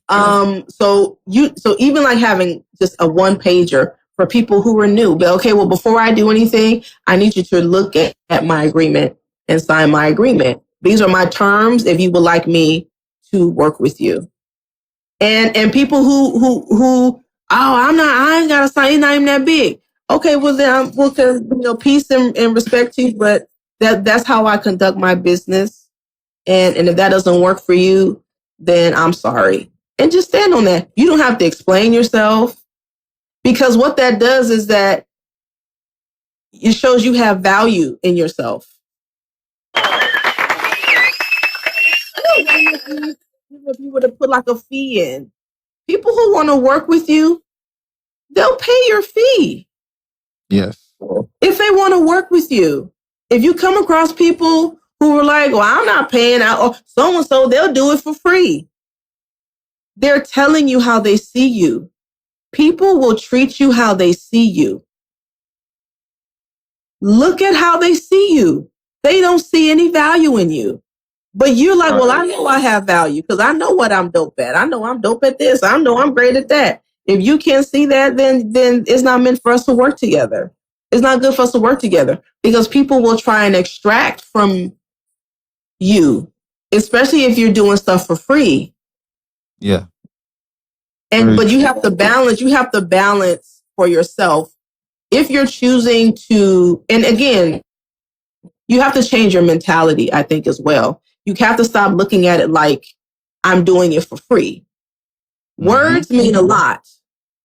So you've got to look at it like I'm investing my time in this product. Investing versus saying free, it changes your mindset. When you are choosing to invest in something, you are investing in something because you believe you are going to get a return out of that investment, whether it's a short-term return or a long-term return. You see that me investing in this is what I'm going to get out of it. There's something I'm going to get out of it. But when you have a mentality of like, oh, I'm doing it for free, you're like, well, I'm just doing it to be kind. And sometimes that works. And I'm talking specifically about business.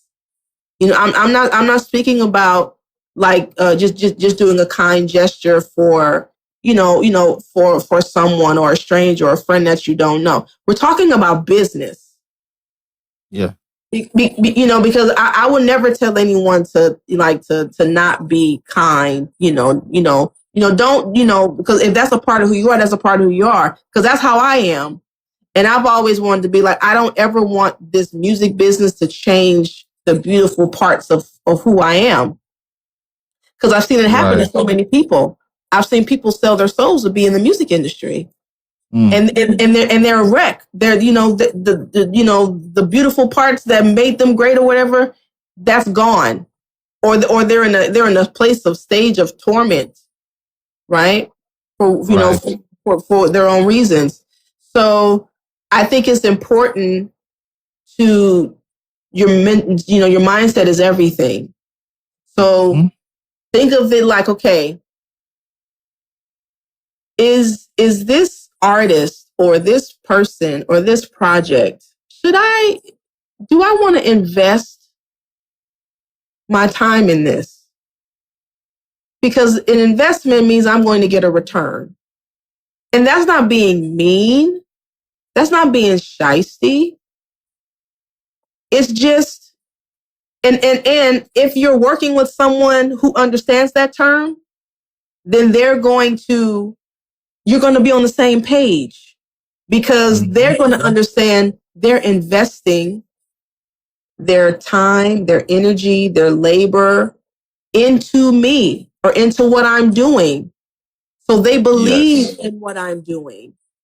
And I want to make sure that they get a return back on their investment. When you have two people that think like that, that's different than someone who just wants stuff, they just work for me for free. It's just different because they don't expect you to want anything in return. They don't expect to give you anything in return. And people like that, you have to be mindful in business. Yes. Because again, those people are just takers. Like let's say you did something for someone for free. Are they paying for your lunch?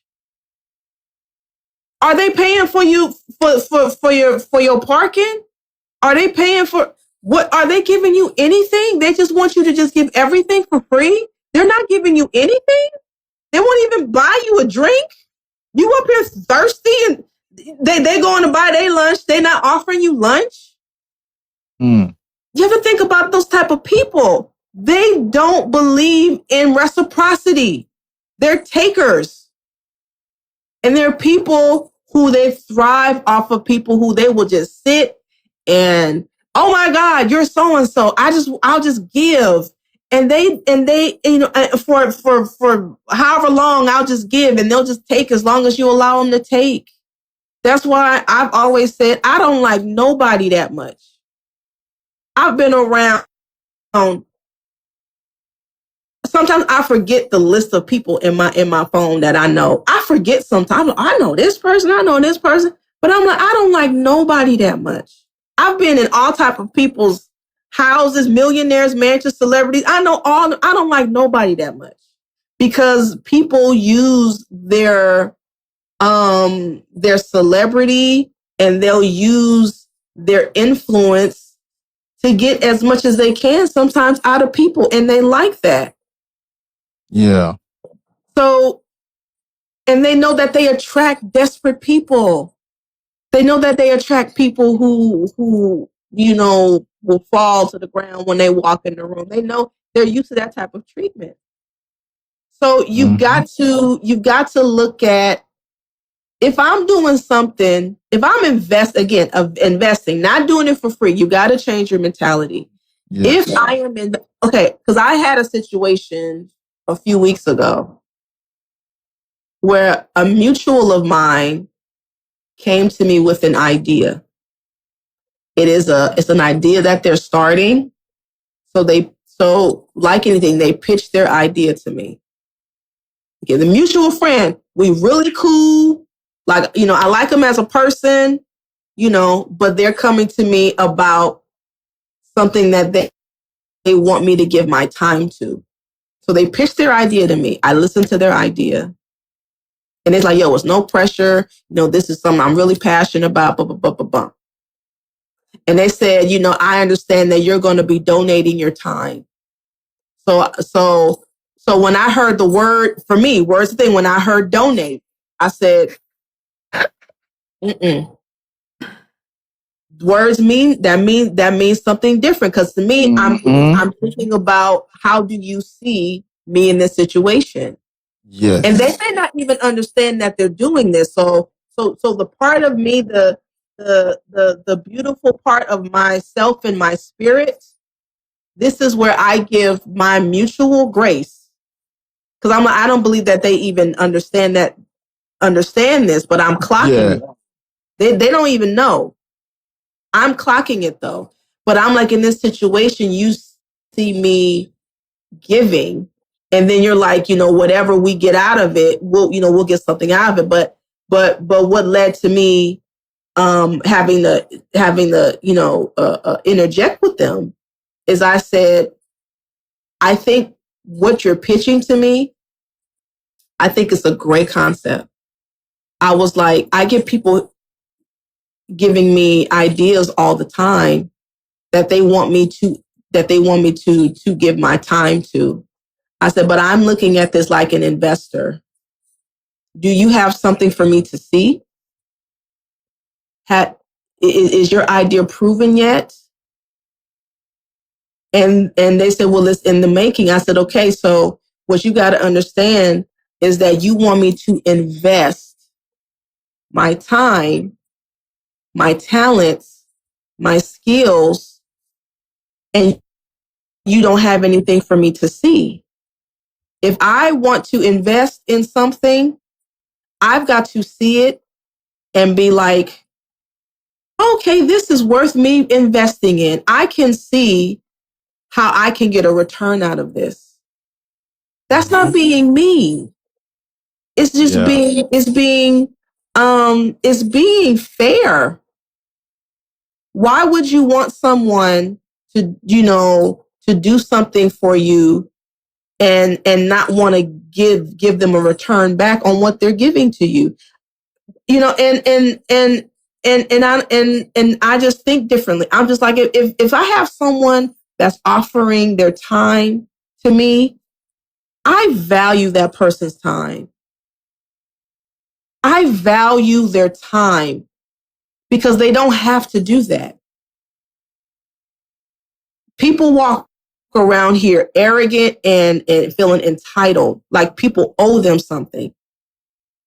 You know, and I'm speaking specifically within the confines of like the music business. Okay. People walk around here entitled. Right.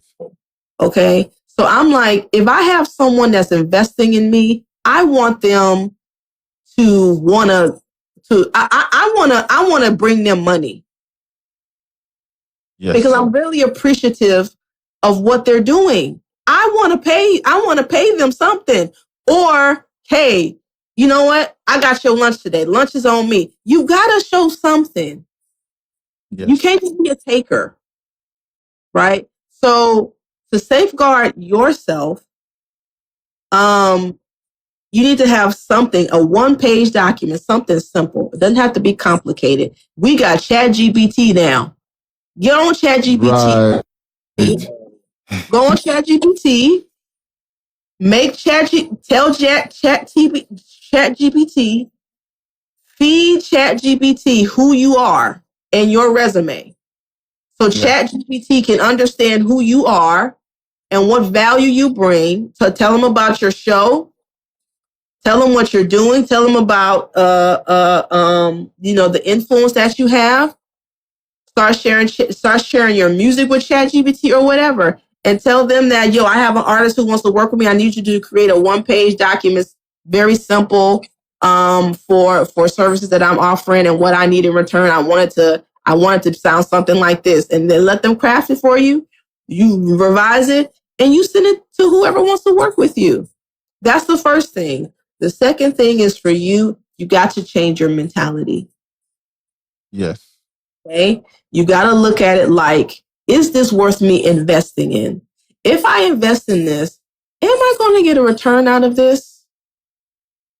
But you got to figure out, well, what type of return do you want? Is it money? Exactly. Is it reach? Is it sales? Like you got to know what it is that you want back. Yeah. So when people approach you, think about, do they understand what they're asking me? Do they understand that they're asking me to take a chance on them with nothing in return? Or you can just ask the person, okay, so what do you plan? What's your plan? I ask people, so what's your plan for this project? Because I'm like, do you have a plan? Because if you don't have a plan, you want me to invest in something that's planless. Like so I'm just going to keep going and going, and you don't even have a plan. Right. You have no end result. I'm like, I can't invest in that. You don't have an outcome, or you don't have a desired outcome.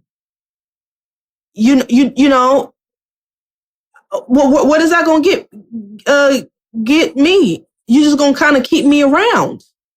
And I'm about results because this is how I pay my bills. Exactly. This is how I eat. So that is only going to go so long. So if I'm in a position where I am choosing to invest in someone, I see a return, or I've gotten some type of return, proven return already. So I'm like, this is worth the investment. I can see I got a return, or someone, or even if you see that someone, maybe they can't, maybe they can't pay you. Maybe they can't afford you. I've had friends of mine who's like, I just can't afford you. But what they've done, they've referred me for more work for people who could afford me. They've done that. I've recognized that. Because I've invested in them. Okay, you know what? Hey, Octavia, they refer me for a whole bunch. Yo, Octavia, go. Octavia's the person. Octavia, you need this. Oh, Octavia. So I've gotten paid work because they've referred me. That is what I mean about making sure you understand you have relationships with people who understand reciprocity. They understand pouring back into the relationships that they have. It doesn't always have to be money, but it's something. Are you doing something? You paying for my lunch? You paying for my is there something? Because maybe you're right. Maybe you can't afford me because I'm not cheap because of what I've done. So what are you willing to do? You know, I can respect that versus someone who's just like, work for me for free, especially in this economy. Who is about to be doing that? The whole world is on a decline. Ain't nobody about to be doing that. Exactly. That is true. Real true. So you got to do better. And that's just thinking with a business. You just got to. You just have to. Okay. So for protecting yourself, when we get out this live, and look, and this not only this is this just the educational part. This is education and putting it in action. Yes. You can't just sit on the education. I mean, I got all this education and then don't apply it. No, this is because you're doing it now. I tell everybody, you're the new music business. This is the new music industry. You're in the industry. That is true. Because it's changing. Yeah. You're in the new music industry. Very true. You are. So you've got to put these things in place. And based off of how you do this or do it, it will be the way that people will approach you. Yeah. You know, people will, if they, you do stuff for free, go get us on. So they do stuff for free. They'll do it for free. No value. They'll just take from you. Okay, he do it for free. That's all they hear is free. Oh, I ain't got to pay? Okay. But people act differently when they got to pay. Yeah. People want to know, what am I paying for? Yes. And sometimes people get what they pay for. True. If I'm going to mix your song for $50, understand, or someone saying, I charge $50 a mix, you have got to understand your mix is going to sound like $50. Not even $50. Exactly. Not $50. $50. Your mix is going to sound like $50. But when you have someone, if you have someone who's like, I charge $1,500 to mix, you have got to understand that person knows what they're doing. Mm-hmm. They know that your mix is going to sound like $1,500. True. $100 mix, it don't sound like $100. You know? Or if you have people with credentials and maybe they're giving a discounted rate, look at it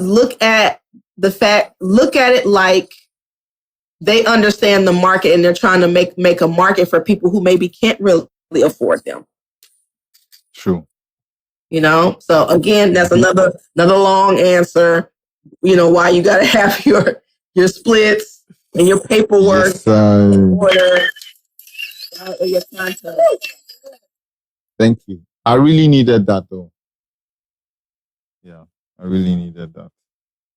Yes, time check. We've done 44 minutes into the hour 3. We have Octavia Landix with us, dropping all the gems, educating us about music and business.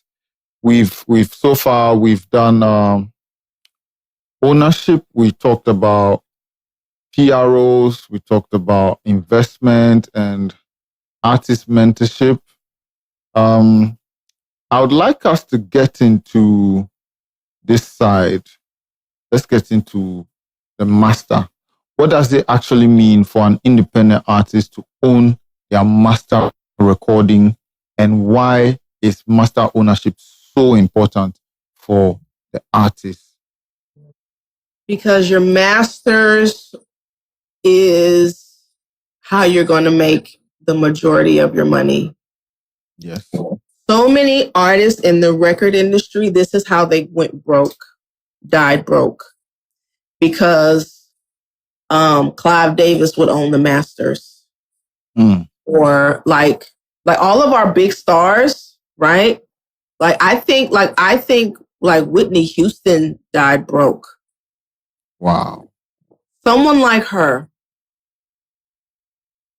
Think of that. Someone like her died penniless. How? Because she didn't own her masters. Right before Tupac was unalive, he was fighting to get his masters back. Because at some point, the artists start to wake up and understand, oh no, my owner, that's what I need. I need my ownership. Because this is how I'm not getting no money. I'm not getting any money because the record label owns it. So I want to revamp my contract and get out my contract where I can buy my masters back or own my masters back. Right. Right. So your masters is, think of it like,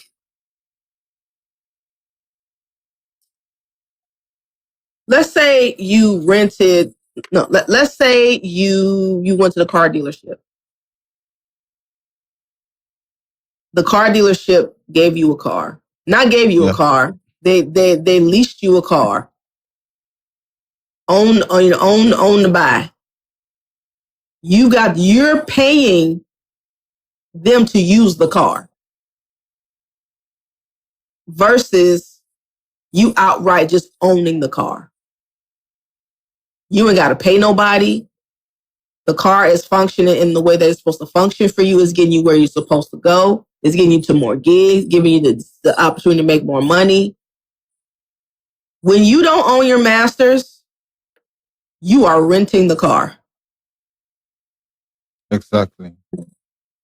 It's a vehicle. You're the vessel that's giving the movement and all these things. But you're paying someone else for the car.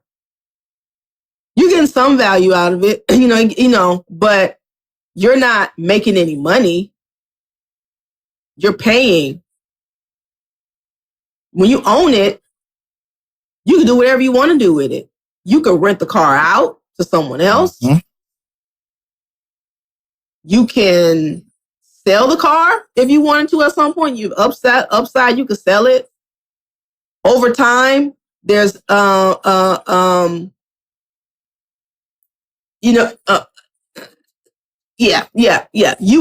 it. So same thing with your masters. When you own your masters, you are in the position to make more money. When you do not own your masters, whoever owns it is making money off of you. So when we see all these classic cases of artists who were talking about how they was broke and don't have money, like when that happened to like TLC, they didn't own anything. TLC was the biggest female group in the world. They crossed over. When they did Waterfalls, they crossed over. And they're up here saying they don't have no money. They broke, penniless. Wow. Because the label owns everything. The label's paying for everything. They're paying for your trips. They're paying for your airfare. They're paying for your hotel. They're paying for your studio time. They're paying for the album artwork. They're paying for the marketing. They're paying for all of those things. And they've got to recoup that. And the master is going to help them recoup that. Right. Right? So this is why owning your masters is important. Now, the thing is, this is where you got to, in terms of understanding ownership and understanding that you are a business, you got to think like a business person. So what good, like I said earlier, what good does it do for you to own your masters if you don't know what to do with them? That requires you probably having to go pick up a book, read about the music business, read about masters, read about what can you do with it? If you don't know what to do with it, it's just sitting there. So you have to think like a CEO, you have to think bigger. You can't be narrow-minded. But this is the part about thinking like a business.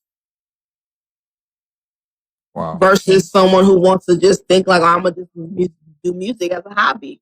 I'm like, or I just want to do and sing music. That's all I want to do. I just want to get my music out to the world. That's what people say. I just want the world to hear my music. That's not appealing to me because I'm still a businesswoman. It's not appealing to me. It's just not. So I'm just like, what are we going to do with this? What's the plan? Are you on board with the plan? Are you on board to put in the work that's required? Because you got to put in the work. I can't make you. If I say, yo, this is the plan, this is what we're going to do, are you going to put in the work to do the plan? If you're not putting in the work, and if you just relying on me to do all the work, you being a taker. I can't do everything. I can present the opportunities. Are you going to follow through? Right? So you got to think like a business owner. All of that, I just want the world to hear. Okay, what is the bottom line? How's that going to generate results? To lead to other things. Yeah. So your masters are uber important. Uber important. Thank you. Mm-hmm. Wow. What are some of the biggest mistakes you've seen artists make with publishing that they don't discover until years later? One, some of them, they just don't register to get a publishing company. I found out not too long ago that an artist that I've known for years, who I thought was super, super, super talented, super dope.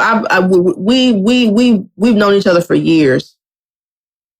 I just found out not too long ago that they never registered to have a writers or publishers.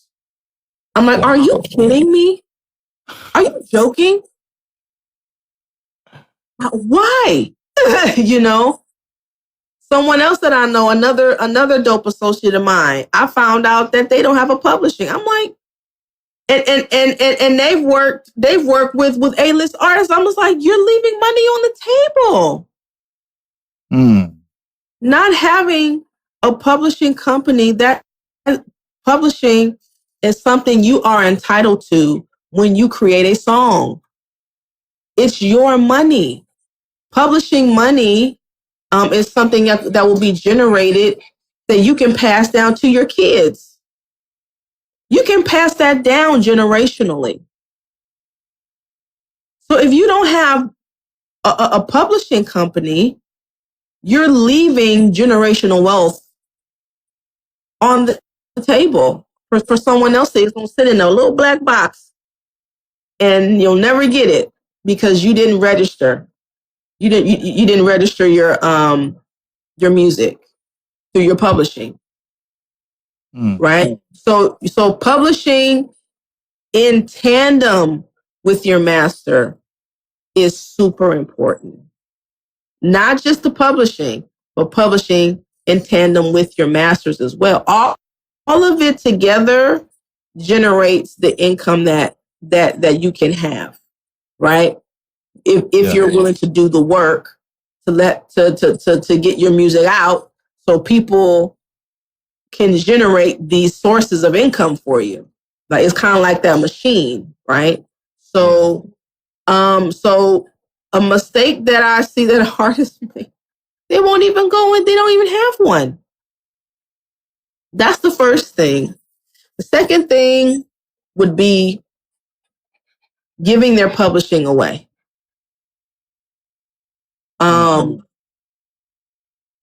Some people will want to give their publishing away for very small amounts of money. It's just like, if you give your publishing away, which is really is recommended to never do. It's recommended to never give your publishing away. For like a song, or anything like that. It's highly recommended not to, because if someone were to come and offer you your portion to buy you out of your publishing, let's say they want to buy you out of your publishing for like $10,000, $20,000. That may not be worth it, especially depending on who the person probably is. Yeah. If the person is a really big name person, that's not something you should take.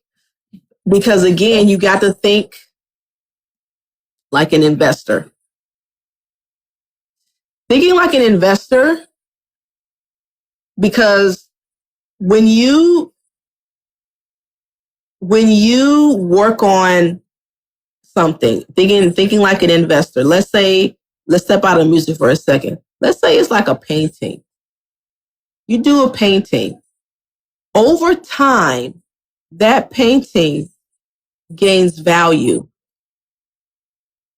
Like when we think about, let's step back in the music. When we think about like audio gear or certain pieces of equipment, like traditional microphones that maybe they don't make anymore, over time, they become antiques. Antiques are more in wealth. They cost more. So if you create a catalog or you create a song, over time, that song will gain value. Your publishing will create value.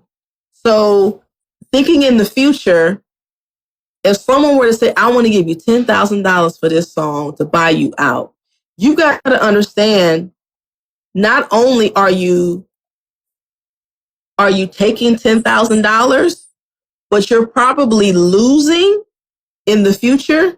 You're probably losing maybe $90,000. Because in the future, 5 years from now, 10 years from now, that song will probably be worth $100,000. But people who understand investing and people who don't understand, this is how they get over on people. Because you got to understand that time, like antiques, in the future, they gain value. So if someone's starting you very low, you got to understand that you're losing. You're not winning. You're someone be like, oh, I just gained $10,000. That's great. Yeah, but you lost about 90,000 because the song, if they see value in your song, they're like, I'm about to go and push this song. So this song will make me $1 million. For one, they have money to pay. Yeah. So you got to be like, well, what's worth it? Is it worth it? Do I want to give up the song for that much? You might be like, no, I don't want to do that. But depending on your need, you might be like, you know what? I'll give up my ownership for $100,000. Maybe your need is, I could do a lot with $100,000 right now. I will feel comfortable enough giving up that much, giving up the ownership for this song for that much. And then you might counter and negotiate, you might land at maybe $80K as opposed to $100K. Or maybe you might land at $75K. Are you comfortable with giving up your publishing ownership forever for $75K? Depending on your situation, you might be okay with that. Like for me, if I was in a situation like that, someone wanted to give away, if you wanted to buy my publishing, I'm like, it got to be a nice dollar for me to be willing to do that. And it depends. Yeah. But my situation will be like, well, because I think like an investor, I would know how to take that $100,000 and turn it into $300,000. Right. So I'm like, okay, well, I could take that money and I could flip it. I know how to do it. So I'd be okay with that. That'll help. That'll help me out. But some people don't know how to do that. They'll just take it and they'll just spend it. Then they'll be in the same situation that they were in before. So you got to think about. You have to weigh it in, like weigh the value of how you look at it. You know, so artists don't even sign up until they give their publishing away. Those are the two biggest mistakes I think I've seen artists do. Wow. So let's talk about before you upload. If you are an independent artist in Ghana, Jamaica, Nigeria, the Caribbean, or anywhere else, what paperwork and registration should I have in place before I upload? You definitely need to have your split sheets together for all of the contributors to the work in question. You need to have everyone's credentials to make sure everyone is properly credited. Yeah. I know that on our last interview, I did say that your credits are important. Your credits show like it's your resume. Yes. It shows if someone may want to work with you again, if someone can find you, if they can see who you've done and who you've worked with. So it is your resume, your credits are. So making sure that you want to know, how do people want to be addressed on their credits? Like, ask them, credits are super important. I'm very, very meticulous about those type of things, whether I'm involved in a project, like I've been brought on, or whether I'm the head of the project. I make sure I ask everyone, how do they want to be addressed? For the credits. So there's that. You want to make sure that you have all of the proper deliverables from that song. Meaning you want to make sure you have your instrumental. You want to have the radio version of your song. You want to have the acapella version of your song, and you want to have any final stems that has been mixed and mastered of that song. Because I'm the type of engineer I'm very organized. With all of my files that I've had over the years with the clients that I've worked with, I make sure that I have these things printed out. You want to have it printed out because you never know what might happen years from now. You don't know if a file will become corrupted, a session become corrupted, your computer become corrupted, or you lose the drive or anything. So you want to make sure that even if you're the producer or the engineer, that you make sure everyone has a copy of these things. So no one is running around, oh my God, where is this? I had something like that happen not too long ago with a big artist whose album I worked on like some years back.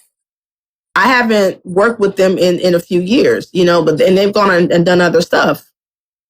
But their management reached out to me and was like, oh my gosh, like, so-and-so has a show in the morning. Is it possible for you to send us the performance track? Wow. And in my mind, I was like,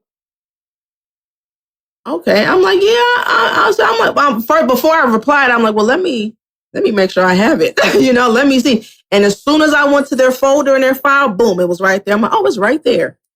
Right. But I've given them it before, but things get lost. People can't find stuff or whatever.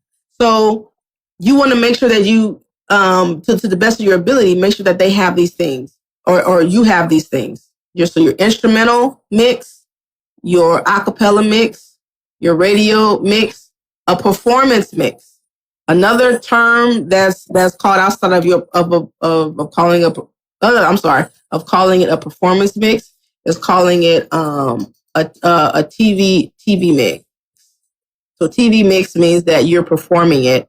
It's, so with a TV mix, it's like the backgrounds are in there, the ad libs are in there, and all the lead vocals are out, or the lead vocals are turned super, super, super down, like negative 20 some dB, because it's going to be played in the club. So it can't be super loud or things like that on big speakers. So you want to make sure you have all these things in place before you upload. Let's see, what else? You need to make sure you have all of your codes.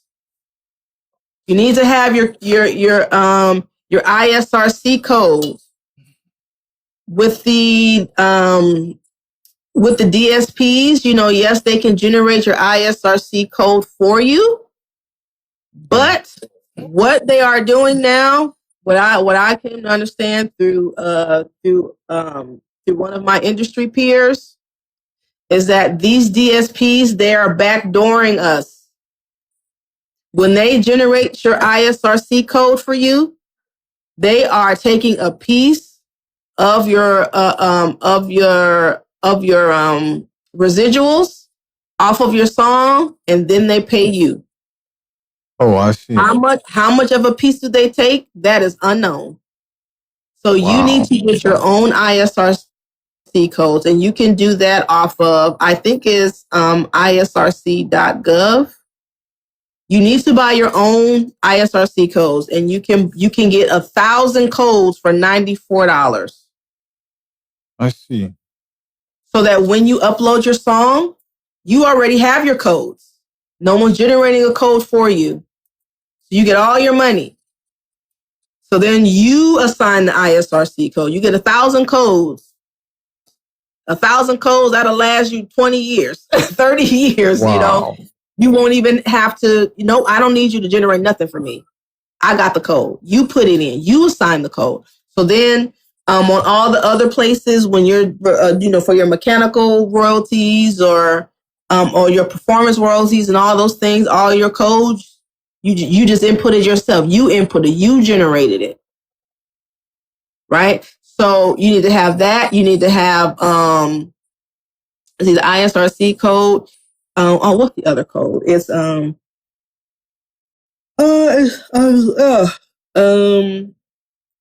it's escaping me, and I don't want to get out the phone. But it's the ISRC code, and then it's the Q. It's the one for the barcode. It's escaping me. I'm losing. Oh my God, I'm losing it right now. Is it the QSC code? I'm losing the code, but it's basically what it is. It's like your digital barcode. Okay. I believe it's the QSC code. This also, the DSP will also, they'll generate that for you, which is fine. Because it's just like if you go to the grocery store, you have to have a QSC code, you have to have the barcode. So the QSC code is like your digital barcode. So think of it like every time it gets a stream or someone purchases it, it's like your digital barcode is being scanned and is being traced back to you. So you got to make sure you have these codes in place when you're uploading the music. And you need to know these codes, and you have to have them logged away somewhere. You have to have a way to keep track of whatever your system is. Okay? So because these codes are going to go with you throughout the rest of your life. So you have to have that.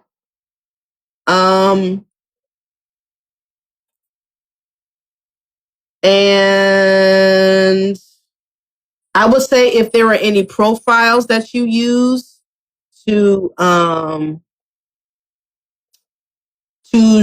promote the music, you need to have that on hand too. I know, like with DistroKid, They have profiles where, like, if you're on Apple Music or Spotify, you need to be able to have that together. So that, like, the songs can go straight to your profile page.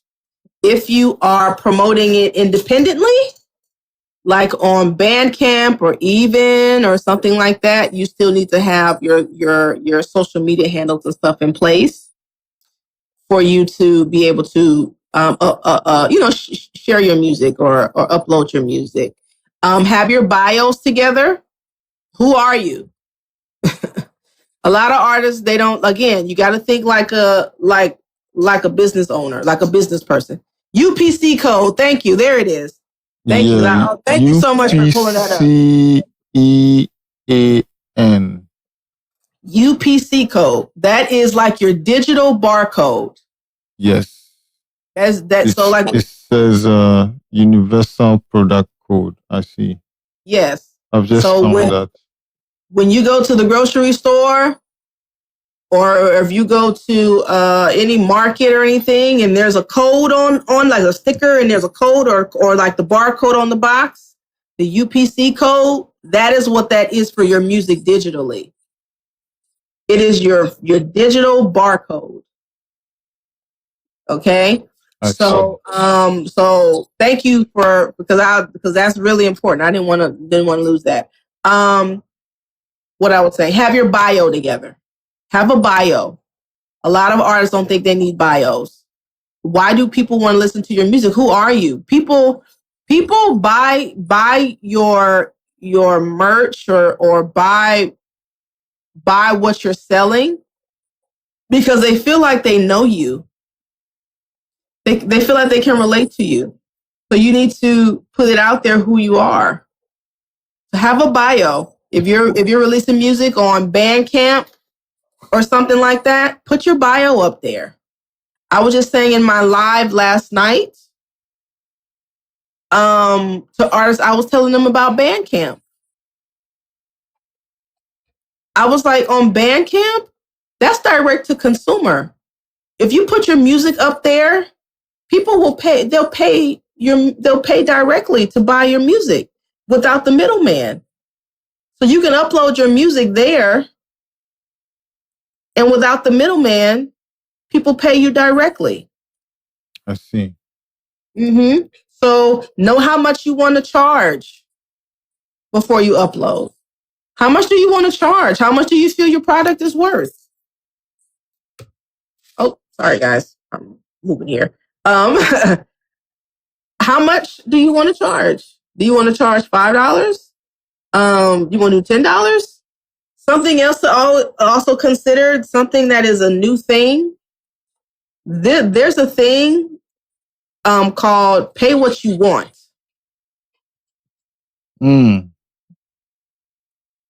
I tested this to see if it would work, and this method works. Eventually, I'm going to put out an instrumental album of some sort or some album of my own because I just haven't done this yet. I'm more of like the traditional sense of a producer where I'm producing other people, but eventually I am going to put something out of my own. Nice. and sooner than later, and I'm gonna put it on Bandcamp, and I have to have my bio together. I have to have all of these things in place. And when I tested out the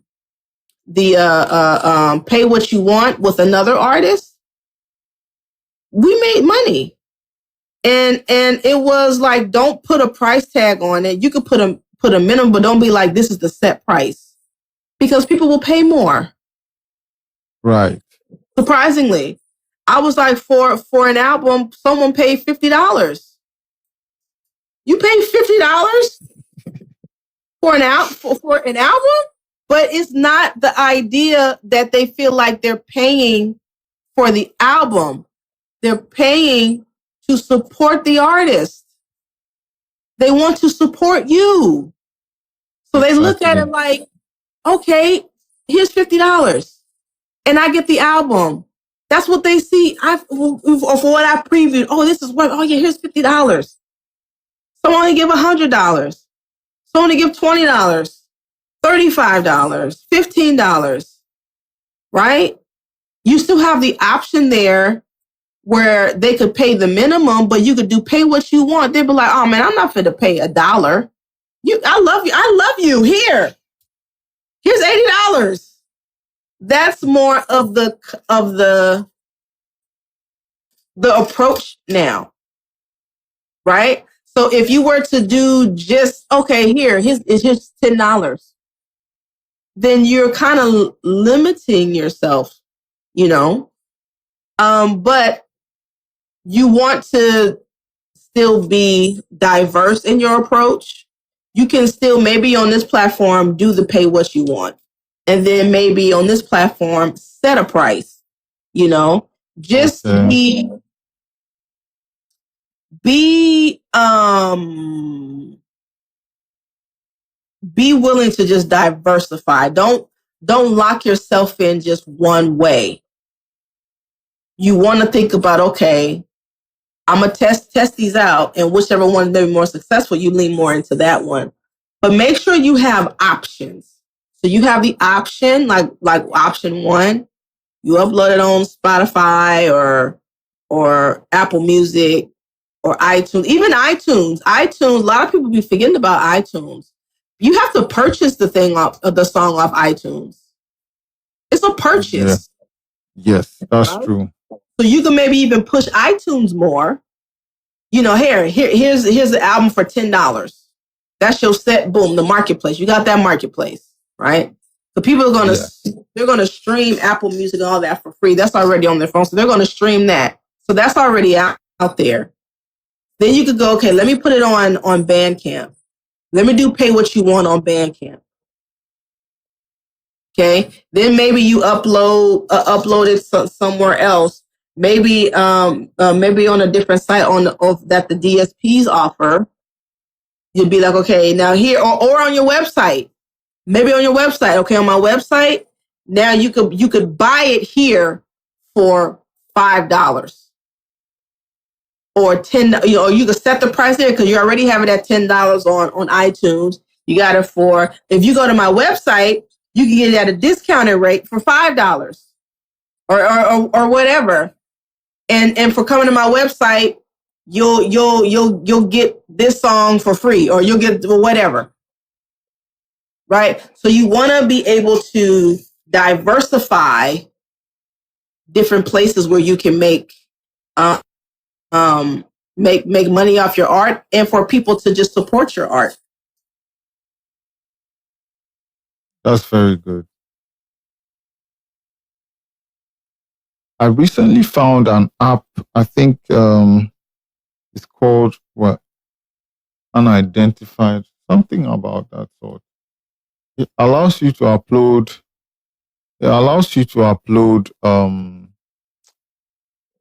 New projects, and then when you upload the projects, what it does is you can set prices, or you can share the link for people to go and listen, and it shows you the number of streams and the songs which people really like. It'll show you, and you can even set prices for people to actually buy the project directly off the app. I recently found that app is on Play Store. I don't know if it's called Unidentified or Unlabeled or something, but I'll find the name. Unidentified. It's Unidentified? Yeah, I know that. I know Unidentified. Yeah. It's a way to get and gain your followers, to be able to see and listen to your music as you're working on it, to kind of help gauge what you should release. Exactly. So you don't have to guess what songs I'm gonna release that will or won't work. They're telling you, and it's giving them an insight to your process. Right. That's a good one. Unidentified is a good one. I'm gonna use them. That's true. Let me big up World Reggae Promotions all the way from Kenya. Big up yourself, my brother, Natty King. Thank you for passing through. All right. So, we're still halfway in though. We're still halfway in. Let's talk about sync licensing. Let's talk about sync licensing. What exactly is sync licensing? For people who are beginners. I know you've mentioned it on and on, but what is, if I'm new to the business, what do I need to know sync licensing is? What exactly is sync licensing? Okay. So sync licensing is literally your music being synced to something. That something can be to picture, film, commercials, or ads. Literally, your music is being synced to that for a period of time. Wow. I know you're like, oh, that sounds simple, right? Like, oh, that's simple, right? It really is that simple. That's that definition. Now, when you get into licensing is whatever company or entity is syncing your music, they are paying you a fee to use your music.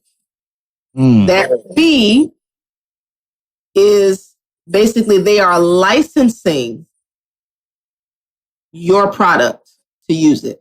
So because they are licensing music from you, they are paying you a fee to license your music. So it's pretty much like a company, they hear your music or you submit your music, they say, we want to use your music. This is the fee that we can pay you to use your music. That fee could be anywhere from $100 to $100,000. The fee. Now, depending on how big that fee is, basically it'll be like, we're going to pay this fee to you one time.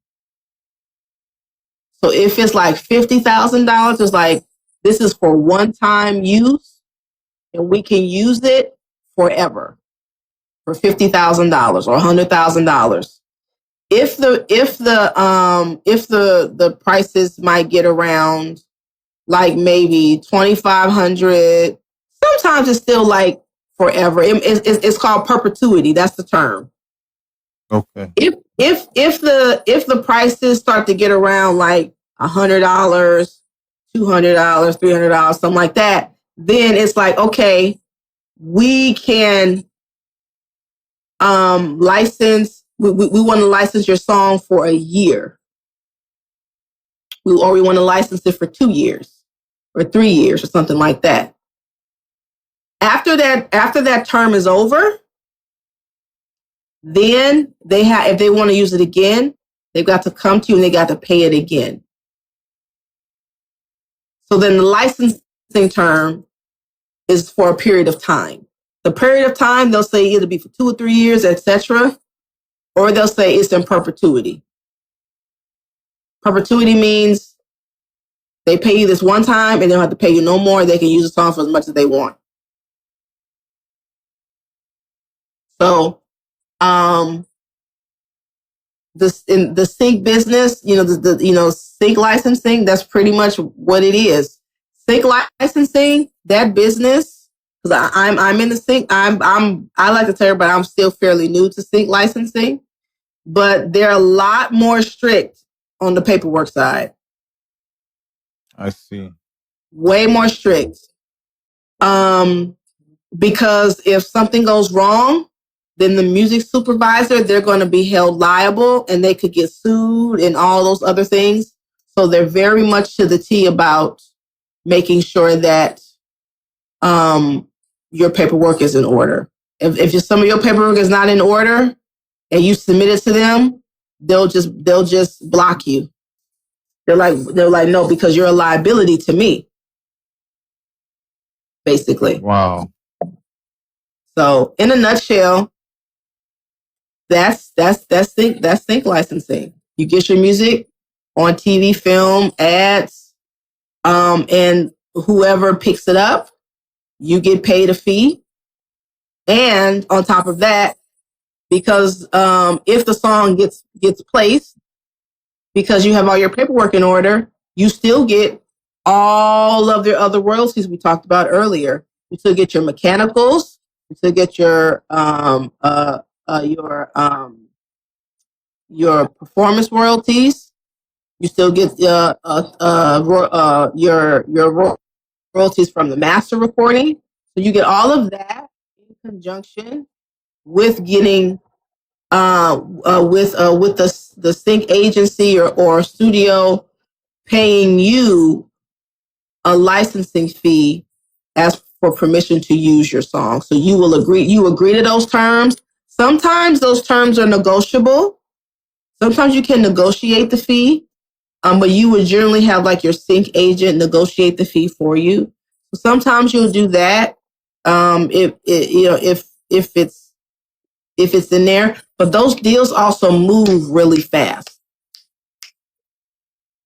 because the agency or the studio they needed the music yesterday. So those tend to move really, really fast.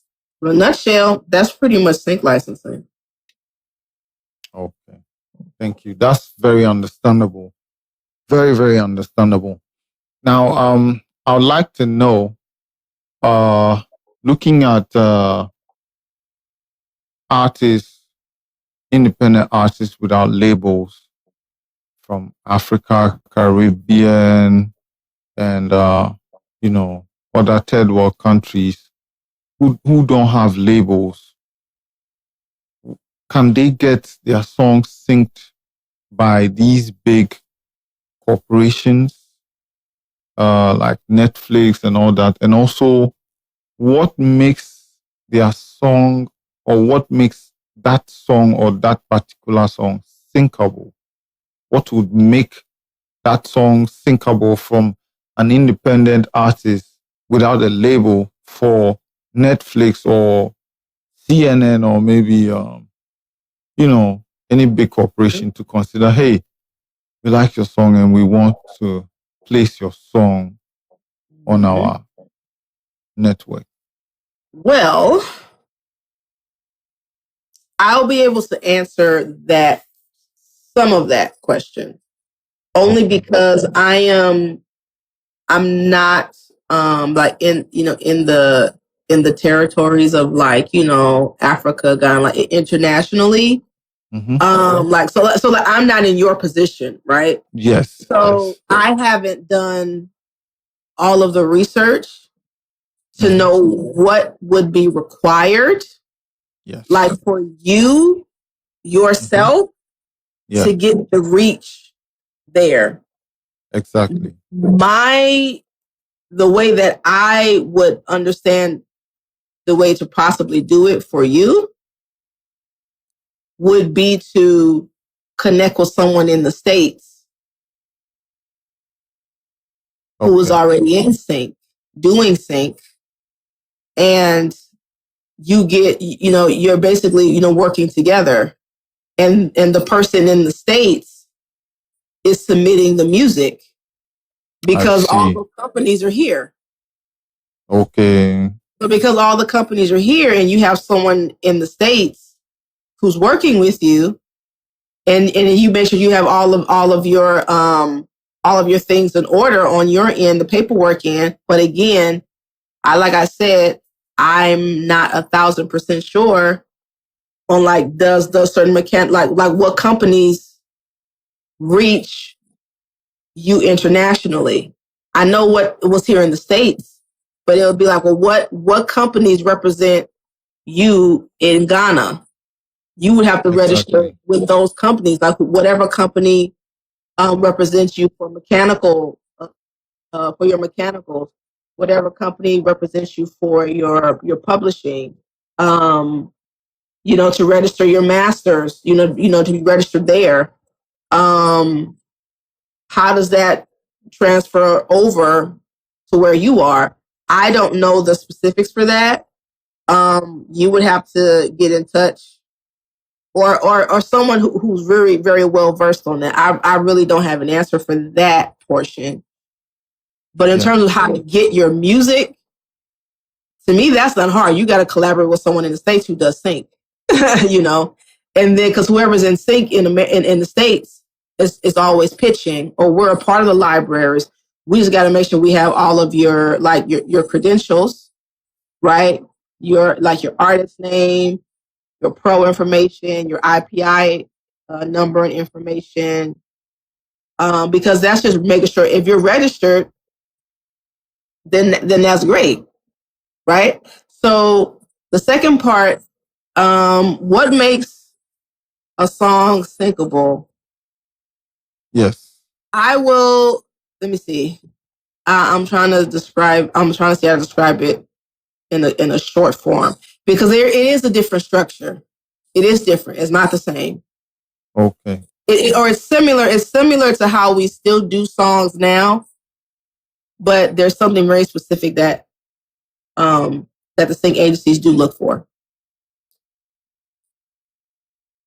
So the way I saw someone describe it before, and it made a lot of sense, was they said that your radio songs, when from beginning to end, it's like this. Mm-hmm. But your songs for sync does this. Oh, I see. So when you're writing songs for sync, your simple 8-bar loop, and you keeping everything in the 8-bar loop, and then you drop a little bit out, and then you come back in the chorus, you bring everything back in. Those song structures most likely will have you where your song won't get placed. Something needs to change in your song, like almost every 8 bars. The arrangement needs to change. The arrangement needs to be exciting. In sync music, they really favor a lot of live instrumentation over things being programmed.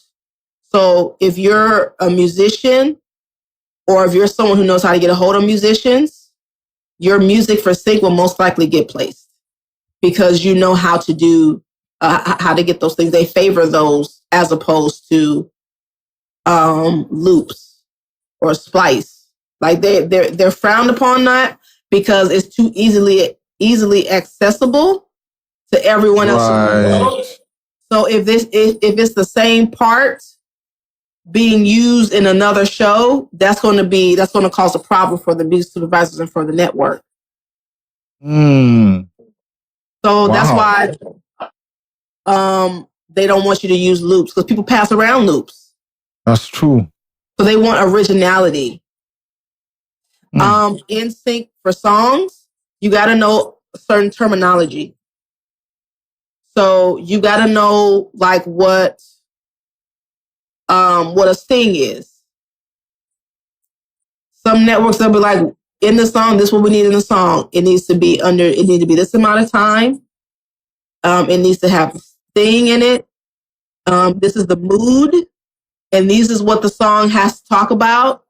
It cannot be explicit. It has to be clean. You have to submit all of these versions. These are the versions that we have to submit. You have to submit a clean version. You have to submit an instrumental, and you have to send an acapella. Oh, excuse me, guys, that's my dog.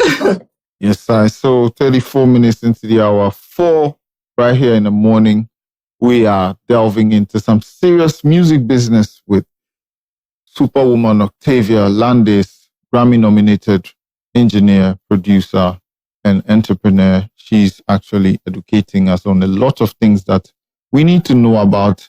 We've dealt with a lot of things, and now we are into sync licensing, and she was just lecturing us on how a song needs to be syncable, you were talking about sting.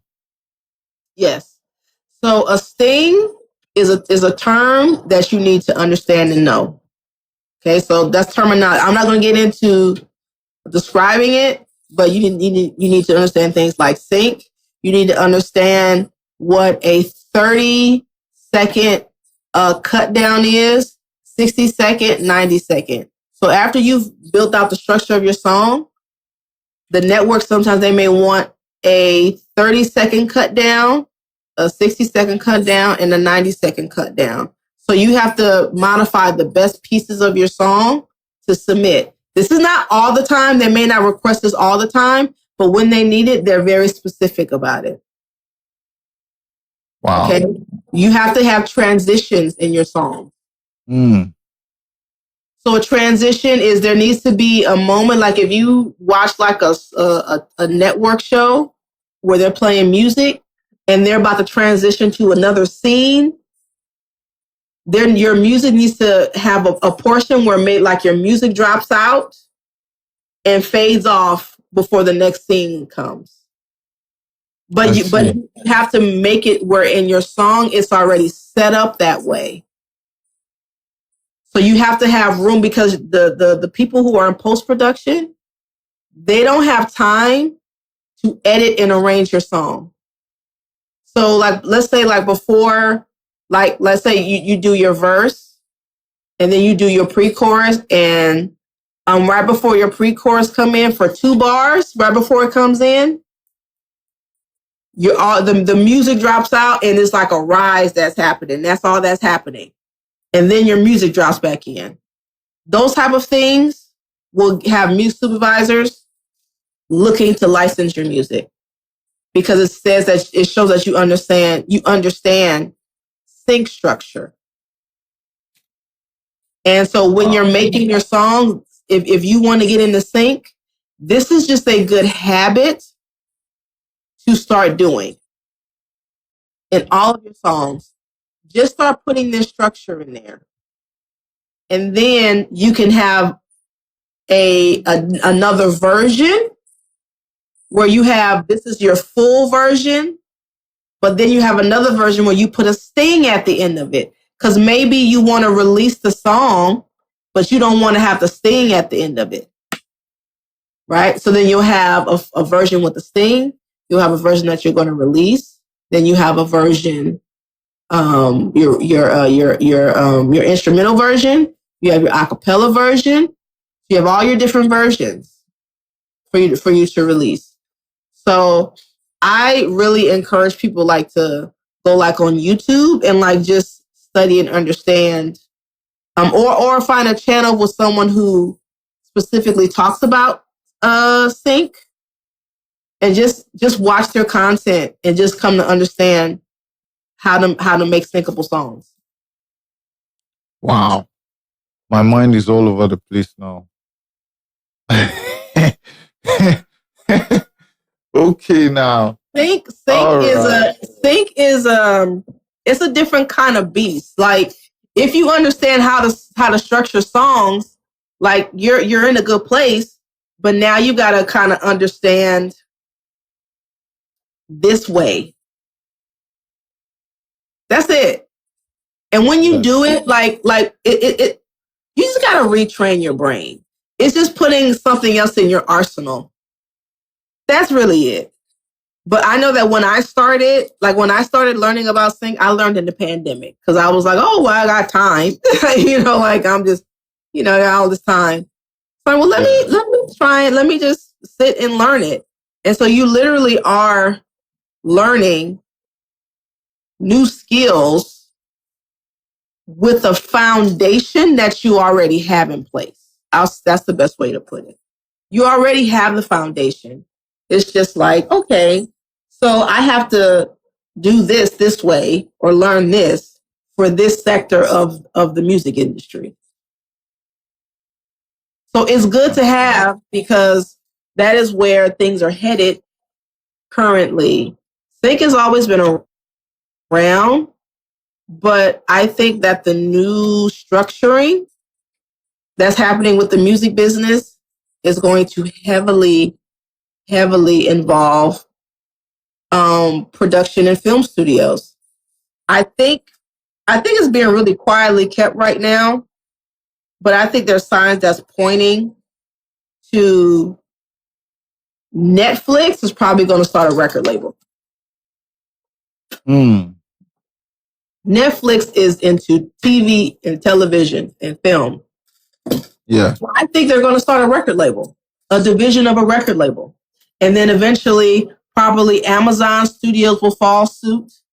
They'll probably do one. Probably Tubi, because Tubi is on the rise. They might do one. Because it's like they're just trying to figure out a way to not get left behind. Right. Because films need music. But exactly. What do you do? What do you do when the people who supplying the music aren't going to where the film studios are used to getting their music from? They're used to getting their music from record labels. That's where they get their music from. So what do you do when the people who no longer have a desire to go there, where you going to get your music from now? You got to have music. Where you get it from? True. You know, and they're trying to cut down on the costs of hiring composers to create scores and things from scratch, because those things are really expensive. So what are they doing? Well, I guess we got to build a record label because people still want to get in the sync. So let's build a record label, I guess, and then we'll bring people on and we'll funnel it that way. So that's what I think is in the midst of happening currently. Wow. And that's it. That's how you. That's what the sync song is. That's what makes a song for sync different. Okay. Yeah. There are so many technicalities in it, I think, but we keep learning, and I'm grateful. I'm grateful to know these things from you. Mm-hmm. Let's get into AI. The last time we talked about AI being a tool, a creative tool. Now, we need to take this further. If an artist writes lyrics, right, uses AI to generate part of the instrumental, then hires a human producer, an engineer, who owns what? So to my knowledge, and let me just preface this, that the laws regarding AI music is still not fully in place. True. It's still being built out. Yes. Structured out. I saw recently that Suno lost a really, really important court case in Germany. Yes. So there are still a lot of fighting and a lot of things that are still kind of unclear regarding AI music. Right. So to my knowledge right now, depending on the platform that you use, if you use, we'll just say Suno for an example, because Suno is the most popular one. Right. If you pay, but I think something just changed, so I might be reciting old information. If Suno, let me see, because I'm currently not on Suno. I'm not on any of the AI platforms. I'm not using any of them. But from what I've heard and just my research is that Suno offers payment plans for you to use their service. Yes. Right? So depending on the tier that you are subscribed to, if you were to use the maximum tier, the highest paid tier, then when you export your files, you are then able to use your music without Suno basically getting a cut of your song. Right. So you own it. In so many words, you own it if you pay their maximum fee. If you don't, Suno, if you're at a tier lower than that, Suno is going to charge you an extra fee to export your stems. That's true. When you so basically what people may not understand what they're doing is basically they are charging you a licensing fee for your own music, your own creation in full, whether it's AI assisted or not. So how I was talking about with sync licensing earlier, where if an agency wants to use your song, right, they pay you a fee. But what Suno is doing is saying, well, we own it. So if you want to use what's in the DAW, you got to pay us. Wow. So basically what you are doing is you are paying a licensing fee of your own music to Suno. They are charging you a licensing fee for your own music. That is backwards. That's not how that's supposed to go. But however they have it listed in their terms and conditions, these are the fine item, the fine line things. So, right. and this is based off of my understanding. Again, this part of the music business is still growing and changing very much. Like it seems like every week something changes, or there's something new being put out almost every week. So this is something that everyone has to pay really, really close attention to, because models are being upgraded, contracts are changing, laws are trying to be in place. There's court cases happening. People are suing Suno. Like this is kind of the wild, wild west right now. So like for me personally, this is one of the things that's kind of made me a little nervous about getting into using Suno as a tool.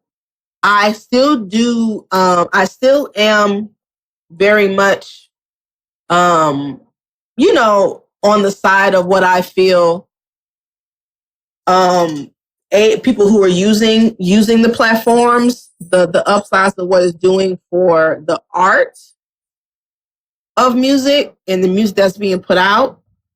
I still am on the upside of that, but I haven't engaged, and I advocate for it, because I'm noticing how a lot of the AI music is, like I said in my last interview, is putting lazy people, is intimidating them. Mm-hmm. So, and I'm like, well, if it's going to bring out better music, then I'm on board. I was on your live and I heard Antoine, that song was crazy though. Like, that mad. Dude, yeah, mad. So here I am. I'm looking at. I just googled the Suno key download limits. They actually Suno has upgraded their download limits. First, it used to be unlimited downloads. So now they've changed the terms and conditions. So I'm reading this. It says free plan, you get to download 7 total downloads for the lifetime of the account, personal use only. Pro plan, 20 downloads per month, includes commercial rights. Premier plan, 60 downloads per month, includes commercial plans. Suno Studio, unlimited download for professional production suite users only. So they've upgraded it. First, it used to be unlimited for free, but now so just as you explained, it's the same thing. They are charging you for your, selling your license to you for your own creation. Yeah, it's because they're getting more popular. Yes. And the average, again, this goes about knowing the business. Average consumer doesn't understand the business. They just want to make music, or it's an outlet, or it's a hobby. And I'm like, this is destroying business for us. If you don't, but they know that the majority of people they know who their audience is. Their audience is people who just want to explore and create music, but they don't understand the business at all. So they don't understand. They don't know that they're helping set these type of terms. They're setting the terms of this new industry. So, so they don't know that they're paying a license to their own music when it's supposed to be the other way around. When the companies, they're supposed to pay you to use your music, but you're doing it, you're helping them out. And no one's going to, who's going to argue against it? If they're like, well, our data shows that everyone loves it. They don't have a problem doing it. Right? So that's kind of the trickery of that, So, so with AI, we have to just be very watchful. Because I think the way that things are set up right now is really tricky. You'll have to pay more to own it, to own your own stuff, to own your own idea. You have to pay for it. And that's what I don't like either. That's another reason why I haven't because I'm just like, I gotta pay to own it. It's my idea.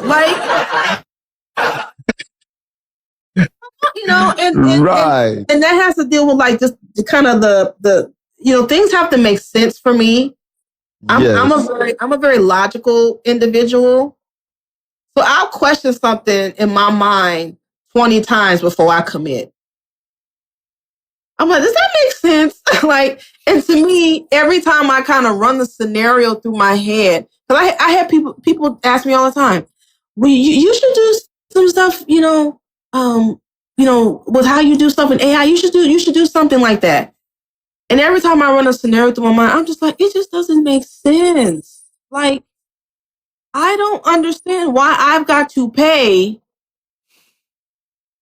a DAW for my ideas and then have to pay again to release my ideas.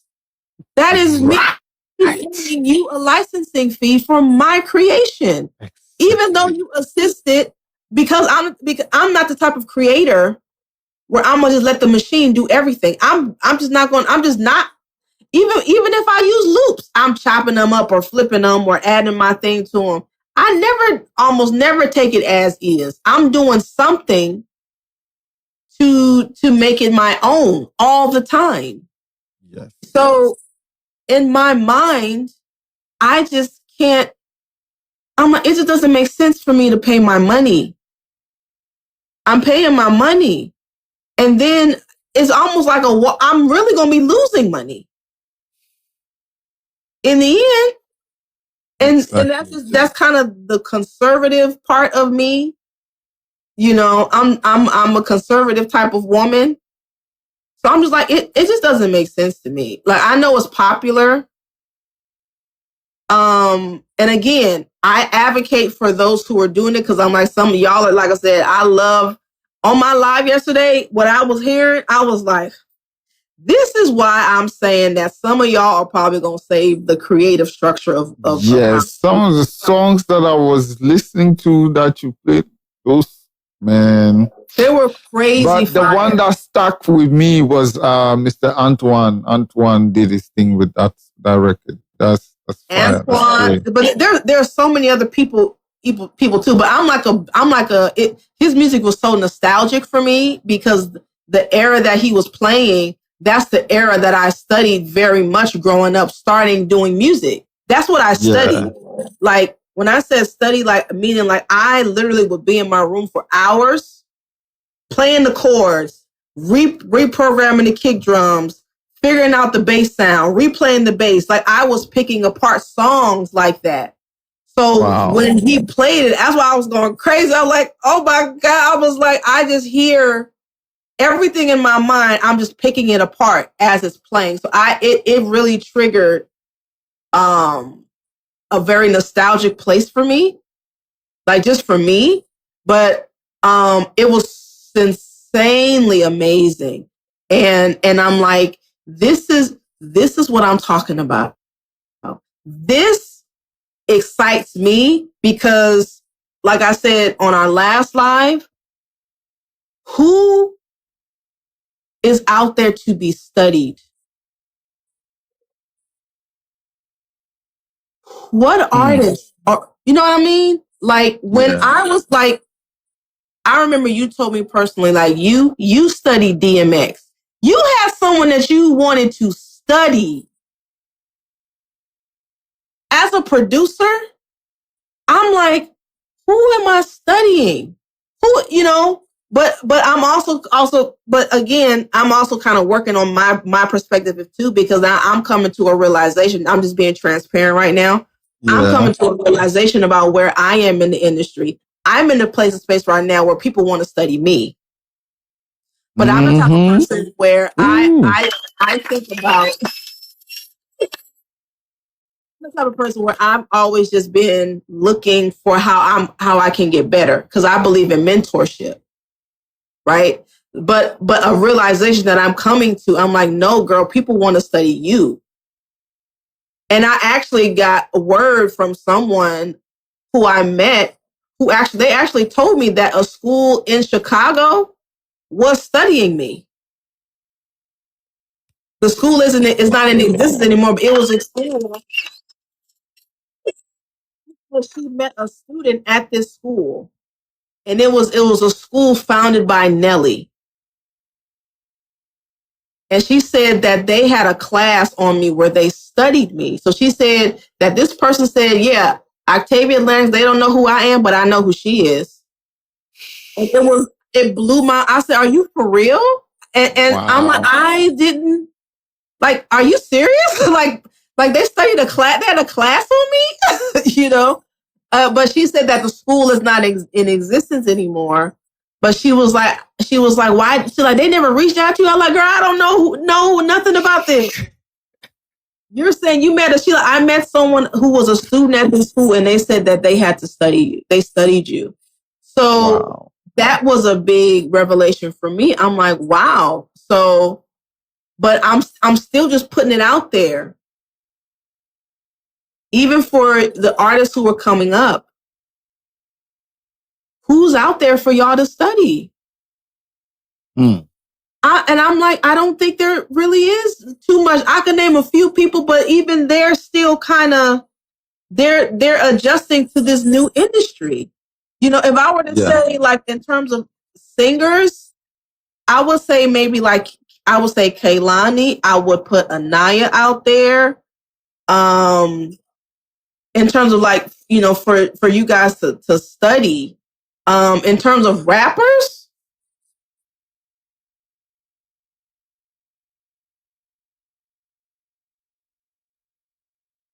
I really don't know, because everyone is being copycats. Study Kendrick. Study Kendrick. I like J. Cole, but I don't know if I would say study J. Cole. Oh man, this is depressing. I'm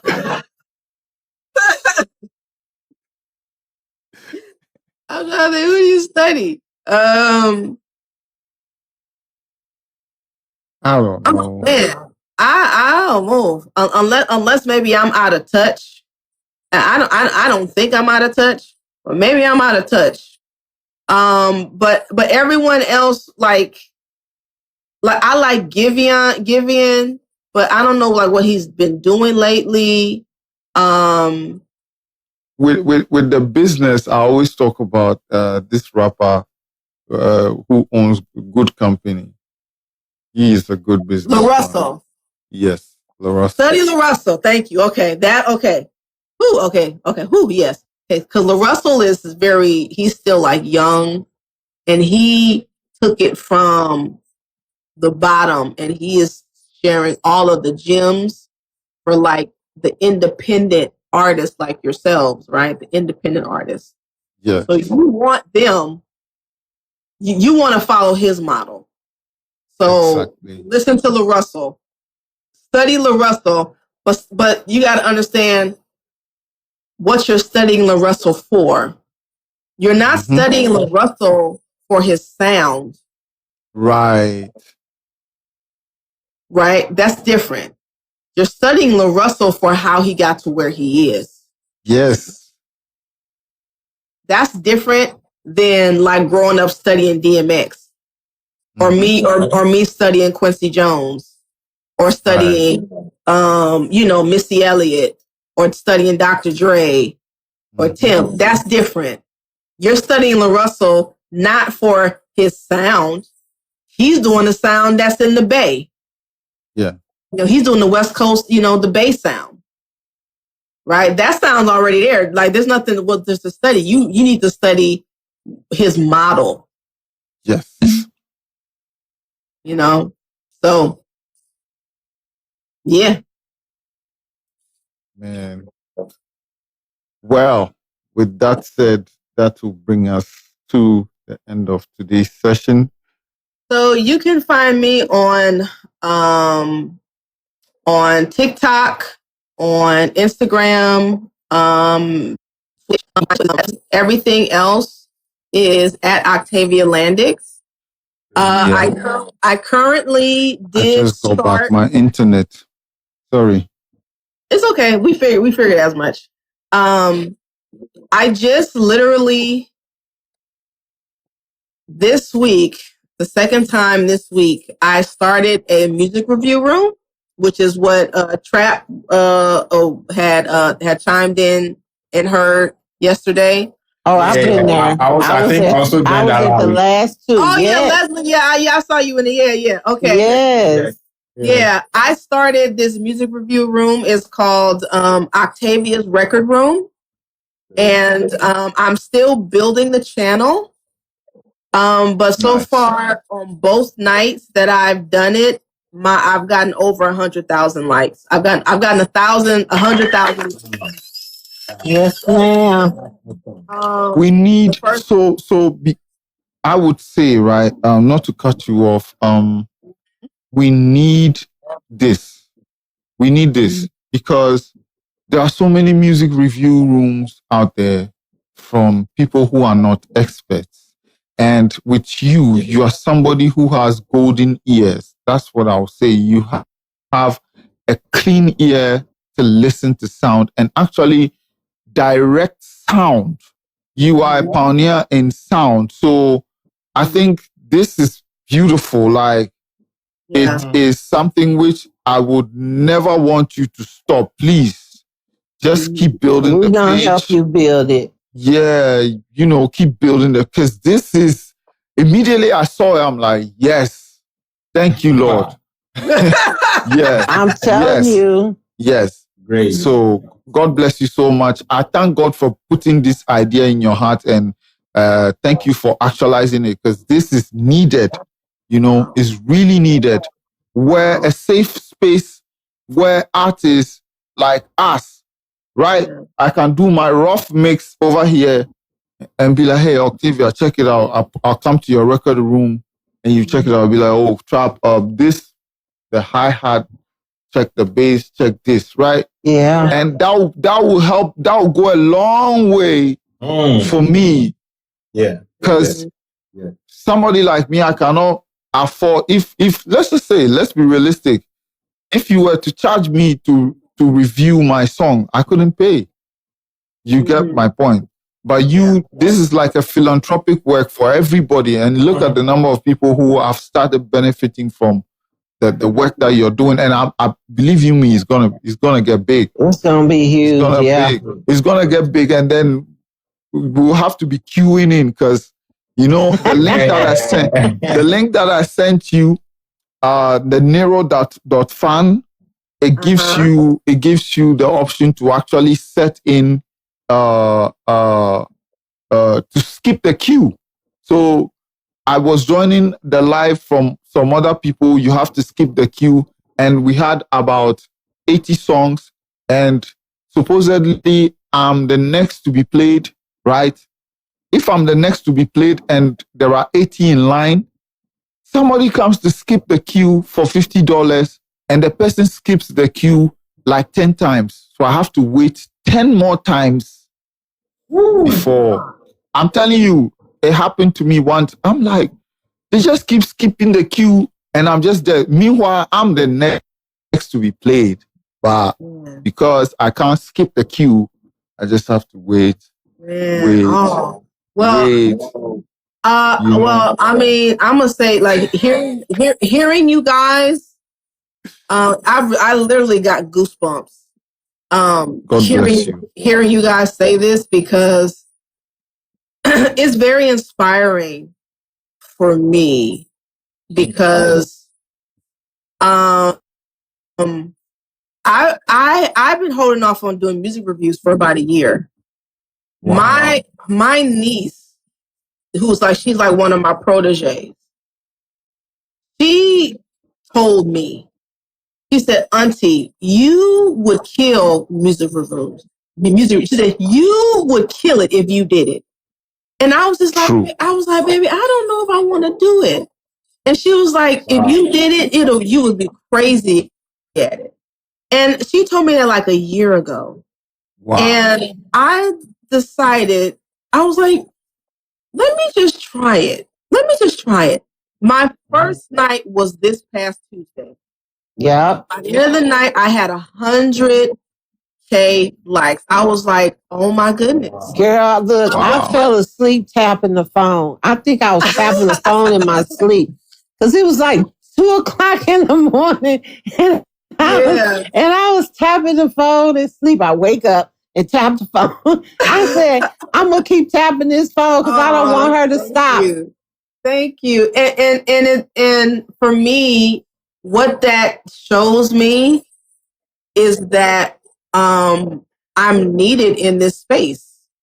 Yes. So for that to happen the first night, I said, okay, let me pick another night. Then my other night was last night, and it got to 112K. Wow. So I'm still building the channel, and it's showing me, I'm like, it really shows me that you guys really do value what I have to offer. I have something to offer you, and you value it, and I do want to help. And I know I can't reach everyone physically, like right now. So I'm like, well, how can I, and to your point about the music, because I don't be in like music review rooms, but I don't be in them. Yeah. And so like this morning, I was like, let me just scroll through a little. Let me just look at some of them. Wasn't it terrible? Oh my God. And people are paying them? Yes, that's what I mean. They are clowns. People are saw someone had a thing. It was just so mean. Mm-hmm. It was like, your music is trash. Prove me wrong. Ooh. I was like, who in the world? Why would I want to submit my music? Like, who are you? That's the first tell me question. My music is trash. What have you done? Who are you? What type of accolades do you have? What experience do you have? Who are you? Right. Now you see. That's what I want to know. Who are these people? Now you see. Everyone I went through, with the exception of maybe one, because she was in Nashville, and you could tell she was a songwriter, and she was singing, she was giving people notes. I'm like, she's the only person. I flew through about maybe 10 of them. And people were just listening to the song and like, yeah, that's fire. I really like that. Yeah. And I was just like, I was looking at people's bios. I'm like, who are you? There's nothing about who you are, who you work with, nothing. I'm just like, people are submitting. I was like, this is a crime. People are getting swindled. Right. They hustling y'all. $50. Yeah. Hustling you. And I'm just like, so now it gave me a lot more motivation. And hearing you guys share is really giving me a lot more motivation. And like I said, I'm actively building it. Like I've only done 2 nights. I've done 2 nights. Yeah. So I'm actively building it. I'm figuring out like what freebies I can give away. Like right now, I'm doing it where I gave away 1 free mix yesterday. So I'm giving away like a free mix to a winner. Eventually, I'm thinking about like doing like a free master. I'll be mixing it, but it's still an educational piece as well. Even with everything of how we talked about here, like, there's portions that'll be free, but it's still understanding like, even though the mix is free, because mixes can range like for someone like me, it's like $1,000 and up. If I'm charging someone, depending on who they are, right? Even though you're getting the mix free, you still do have to get your deliverable. So you still have to get your instrumental. You still have to get like your acapella. You have to get these different versions. So in a traditional studio recording setting, you would have to still pay for that because that's still time I have to stop to create to bounce down your instrumental, to mute everything and bounce down your acapella. If you want a performance version, that's time I have to take to create a performance version for you. So it's still about time, right? So it's up to you to decide, okay, well, what versions do I want her to do? So there'll be a fee associated with that. So there's still something. You're not paying $1,000, but you'll probably have to come up off maybe $100. I'll do stuff where there'll be discounts and stuff like that, but if someone is selected, as a winner, so I'm still building it. I'm still coming up with things, but so far right now, for sure, based off of the data that I'm gathering, I'm definitely going to be going live every Tuesday and Thursday. Yes. Okay. I was just going to ask, what days are you going? So I'll definitely be there on Thursday. Yeah. Okay. I'm still getting the data. I'm like, I'm building it and I'm collecting. Okay. Well, when is the best time? When does everyone start showing up? So based off of the data I've collected so far, Tuesday and Thursday, I had 100K likes. Okay. Thursday, I reviewed, I think, 29 songs. Wow. Thursday. Wow. 29 songs Thursday. I've come to understand I have it where people who can submit so far, because I got so much more Tuesday than I'm a Thursday than I did Tuesday. Tuesday I reviewed, I think my things that I reviewed like maybe only 6 songs, but I got 100,000 likes. Yeah, that was your first night. That was my first night. So the second night I got more people because I said you get to submit 2 songs for free. Okay. But there were people who were participating more. Mm-hmm. And when they saw more people in the queue and they saw how I was giving my feedback, I'm really giving you really constructive feedback. Mm-hmm. And so people like, I want my song to be mixed. So then people will skip. And the skips that I have, they're reasonable. It's not anything crazy. So I'm still navigating that. So I have it where you get to submit 2 songs for free. Someone who submitted last night, they're in the chat now, so they can tell you. So yes, so it was 2 songs. You can submit 2 songs for free. That's what I did on Thursday. So I may kind of keep that infrastructure in place, and then after that, if you want, you have to skip. I also give away free skips. Okay. Yeah, we got one free skip when we got up to 10,000 likes. I think that's when you gave. Yeah. So as people participate, she had a little wheel and everything. Yeah, I had that. It was cool. It's really cool. I had to spin. Like I said, I'm still building it. So I was like, I wonder if there's a way I could make it where you guys can see me spin the wheel. I said, just hold on. If y'all hold on, because I'm building it and y'all building this with me. So y'all let me know if you like it or if you don't like it. So they're like, yeah, do it if you like it. So I got it where I could get the wheel on the screen. I was like, all right, we're going to spin it so y'all can see who's going to get played next. Right. And I spun the wheel and it landed on the person. And I'm like, all right. So they got the free skip. And they were like maybe at the bottom. So then I was able to play them at the top and give them the review. So I'm finding ways to engage, and I'm still open to like let me know what you like or what you want, because it is for you. It's like the Price is Right of music. It was so much fun. You know, it's for you. So it's very inspiring to hear that this is something that you guys need. And I've come to find out, I'm like, I like it. Like, I like doing it. I genuinely am a giver at heart. So doing this is like nothing for me. You know, I just ask that whoever's coming in, hey, AI Rise and peace to you. I'm just like, just be respectful, follow the guidelines. I'm sure I'll build out more guidelines as I go. All music is welcome. So I don't want anyone to feel like if you don't do AI music, please don't feel like you can't submit or don't feel intimidated, because I am giving you feedback to build you up and not tear you down. I said that right off the bat. Any feedback I'm giving you is to build you up, not to tear you down. So I'm going to speak to your music. I'm not going to compare your music to whoever else was played.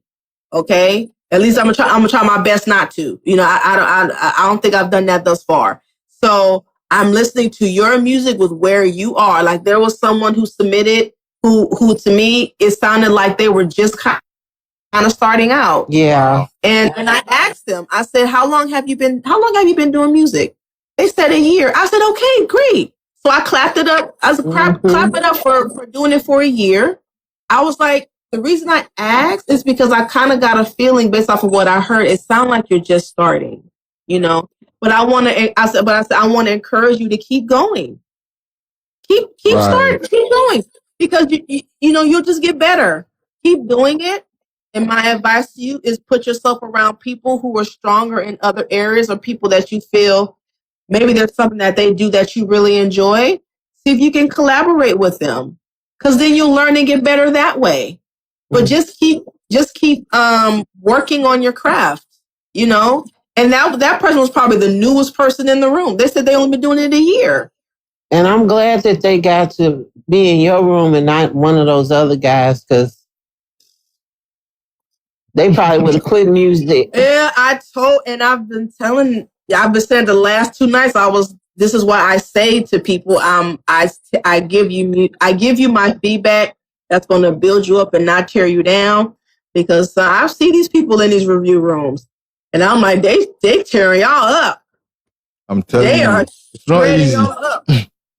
And I'm just like, but at the same time, because I started like checking out some of these people's profiles, I'm just like, y'all don't let that person's opinion be the end all be all, because they're not. And I'm saying this from a place not to sound arrogant, because I'm not an arrogant person. I'm not a boastful person. I don't boast about my accomplishments.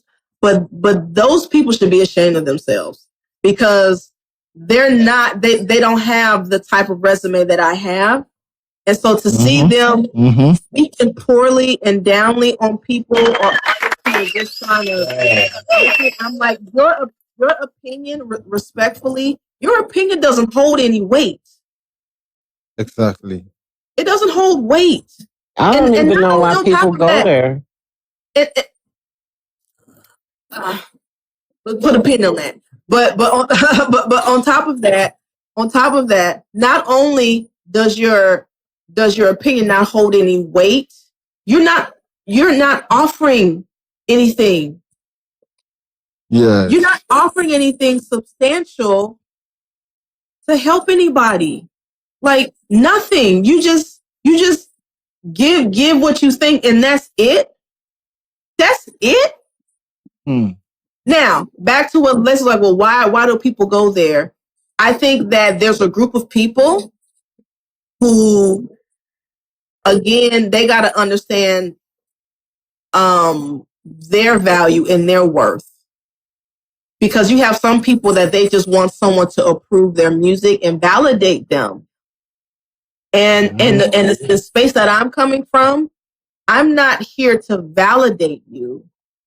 And this is something I probably need to make clear. Please don't come and don't look for me to validate you. Validate yourself.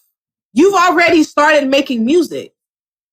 That's a step. It takes courage to even take that chance. Yes. It takes courage to play your music in front of a stranger. Right? Exactly. So don't look at it like I need Octavia's validation to let me know that I'm good. Right. Because what if you play a song for me for that day that maybe is not my taste? Maybe it's not for me. Or maybe it's not something I really listen to. Like the country guy, the country music. I don't listen to country music, but that song, girl, I don't even like country. But when he played that song, we about lost it, didn't we? Yeah, I got emotional. I was holding back tears listening to that song because I'm like, it's the writing. But I'm like, that's what great music does. Yes. I'm like, he's writing about something that I can relate to, regardless of genre. I'm like, this is what I'm talking about. This is what's giving lazy people a run for their money.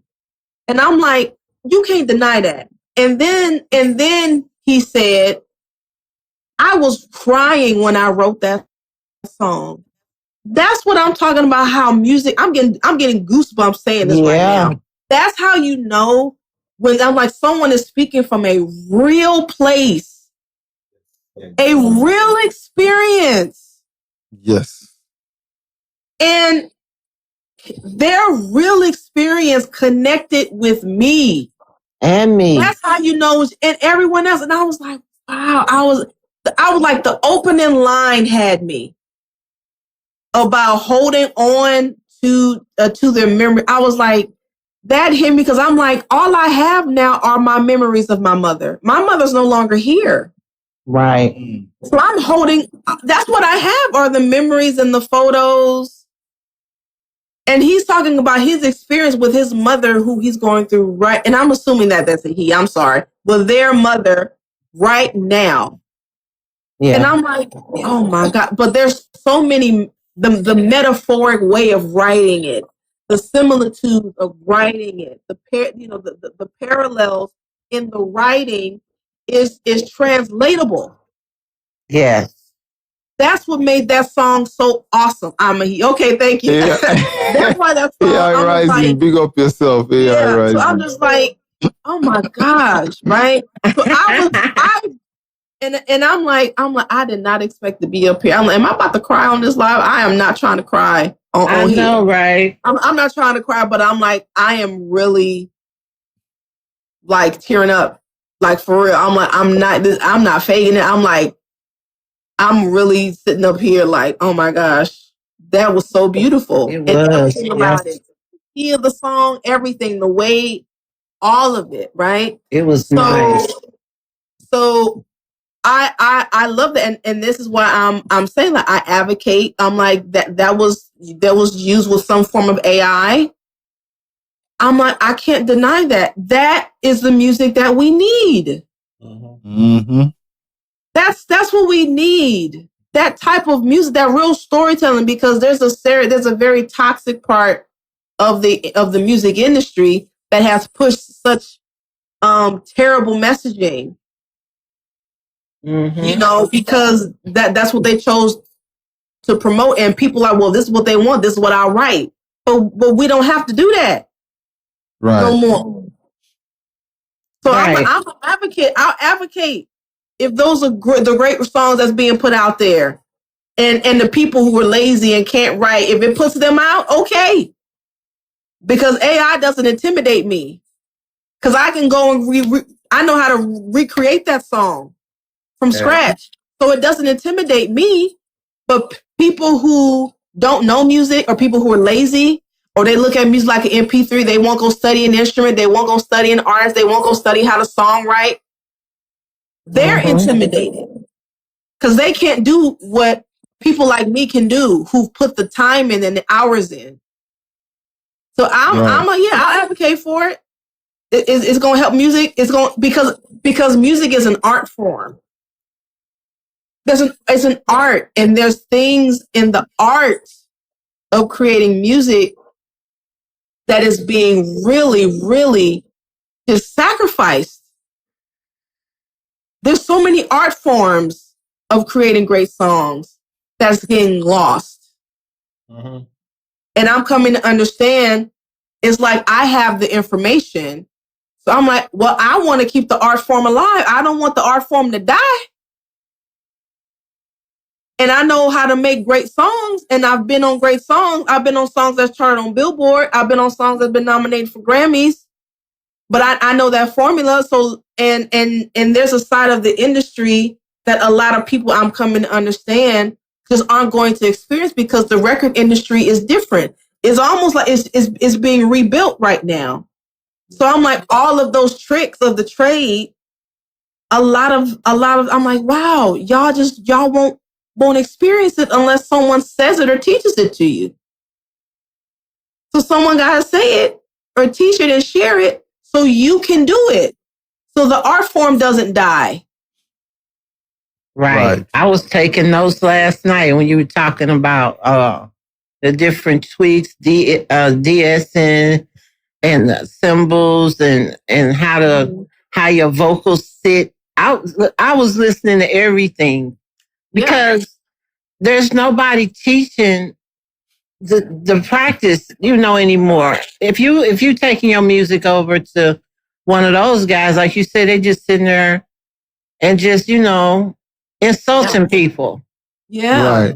Mm-hmm. Yeah. It's so, I saw one live. I was like, I almost want to get here and say something to this person, because it's just so cruel, and I hated it. I hated it. I did not like it. And I'm like, it's just not right. So it's really, and like I said, having a conversation, it really inspires me to be like, wow, like this is really needed. And I wouldn't have known if I didn't do it, so I'm glad I did it. And I'm committed to doing it. Like, I'm really committed to doing it. I'm still structuring it.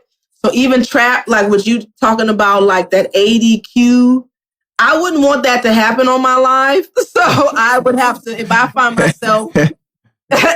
myself getting to a large number of people like that, then I'll probably have to do like, people will have to book in advance. And so I'll probably open it up for like maybe a specific group of people to book in advance for a limited number. Because I wouldn't want it to be like, What some people do is, you see how TikTok gives you subscribers only to watch your live? Yeah. Yeah, you can do subscribers only, so it'll be only people that subscribe. That's like when you get to the numbers, up, and Yeah. But also on the aux cord that I use, I have the ability to open it up to so many people. So the first 30 people or whatever, they can submit before I go live. They can submit days in advance. I can schedule it. Nice. I can schedule in advance, and then when they submit, they're already there. And then when I go live, if they want to, do a skip or whatever, change the order, then they can change the order, and then it could be more so like, y'all see how I'm kind of pushing this out while I'm on this live with y'all? It could be where it's just for viewers, but I already have the people who submit, so it's not new people coming in. So then so then just whoever submitted, they're the ones whose music I'm playing. So it'll be more like promotional. So then if they want to submit on the next one, I'm like, I have my live, like I said, if I really got the numbers, then I'll probably be okay. I have a live schedule for Thursday. You can submit for Thursday, but this one is booked out. Or you can sit and watch, and if you want to book, you can book, or you can book for next Tuesday or book for next Thursday. I can schedule them out in advance. Yes. So that's something I can also do to prevent long lines, because I wouldn't want 80 people. I don't want to sit and try and review 80 people at one time. I'm just hold you. I was on it for 7 hours yesterday, and I went through 28 people, but that was still me talking and taking tangents and answering questions and things like that. And I think there were only 2 people who didn't get reviewed because I think they left, or I think one person fell asleep in the live because it showed they were still in there. I was calling them and I saw them, but I'm like, they're not answering. I'm like, I think they fell asleep.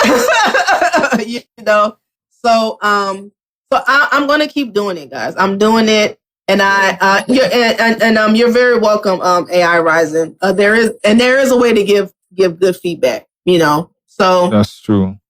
Like I said, I'm gonna keep doing it. So I'm gonna be giving away, free mixes. I'm still figuring out a few other things. Where it's simple. It's really simple. It's not a whole complicated thing for what you're getting for free. It's real simple. It's simple for me. But as I keep growing it, I'm going to uncover more as I grow.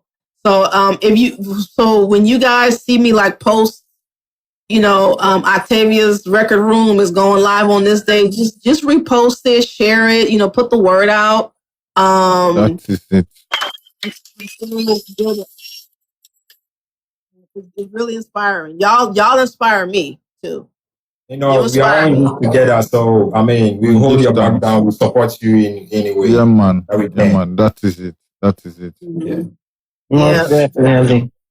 Mm-hmm. So I appreciate it, man. That I really need to hear that. I really need to hear that because, and I want to operate at if y'all can tell, I operate at a very excellent level.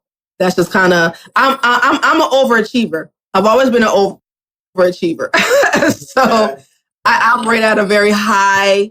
I have high expectations for myself. So I want to present it in a way that makes people want to come back. People that want to be like, oh man, like I want to come every time around this time to come. True. So for sure, Tuesdays and Thursdays are locked in. I'm thinking my start time, I think the reviews will start at 6, because that's kind of, I'm noticing when people are rolling in, because I came on earlier. Thursday I came on like around 5, but I didn't get submissions coming in until about 6. So the reviews will probably start around 6, but I'll probably get on probably like around 5:30, or maybe I'll set up for like 5 or something, or 5:15, and just kind of let people know that I'm on. And the reviews will start like at 6, because that's when people start to submit. So Tuesday and Thursdays for sure. Those days are for sure. I might do another test run on another day. I'm trying to figure out what other day I'll do a test run to see the response. But for sure, Tuesdays and Thursdays. So big. So tell all of your homies. Let them know. And even know that I still have opportunities that come through. And Trap, I haven't forgot about the opportunity what I extended to you. That hasn't That hasn't left. It's just looking for the opportunity right now. So that's not off the table. It's just I want to make sure that people who are coming, yes, I'm gonna give my opinion, but I also want to have it where there's opportunities available for them. Yes. So I'm reaching into like my resource bag, and I'm like, what opportunities are there that I can offer? Sync is always on the table because I have a sync agency that I'm with. But there, like I said, there's still this rebranding and restructuring that's happening. So there's still a learning curve that's happening with all of my peers. All of us, we're watching because, like how Tough said, like we in this together. That really is true because it's like we're like the pioneers, but it's like, dang, like everything's changing. So like, we got to know what to go back and tell everybody. Right. Like, what do we go back and tell y'all? Like, it's like, well, we watching. So we seeing what's going on. And then when we know, then we'll come back and say, okay, y'all, so this is what's going on. This is the opportunities I can extend. So it's interesting. It's really an interesting place, you know? Yes. So Trap has a song that I've been wanting to sing since he made the song. Trap? No. Trap. Submit it Tuesday or Thursday. Okay. Thursday.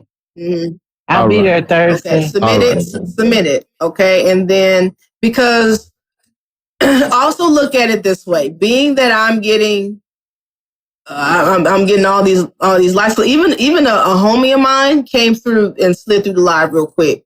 And he's a Grammy winning artist and songwriter. He's a Grammy winner, and he slid through really quick. So also look at it like an opportunity for exposure of yourself and your music. Don't just look at it like, don't look at it like, oh, let me just have Octavia listen to it. You think like a business. How do I get my exposure for my music? So if I'm creating this platform for you guys to be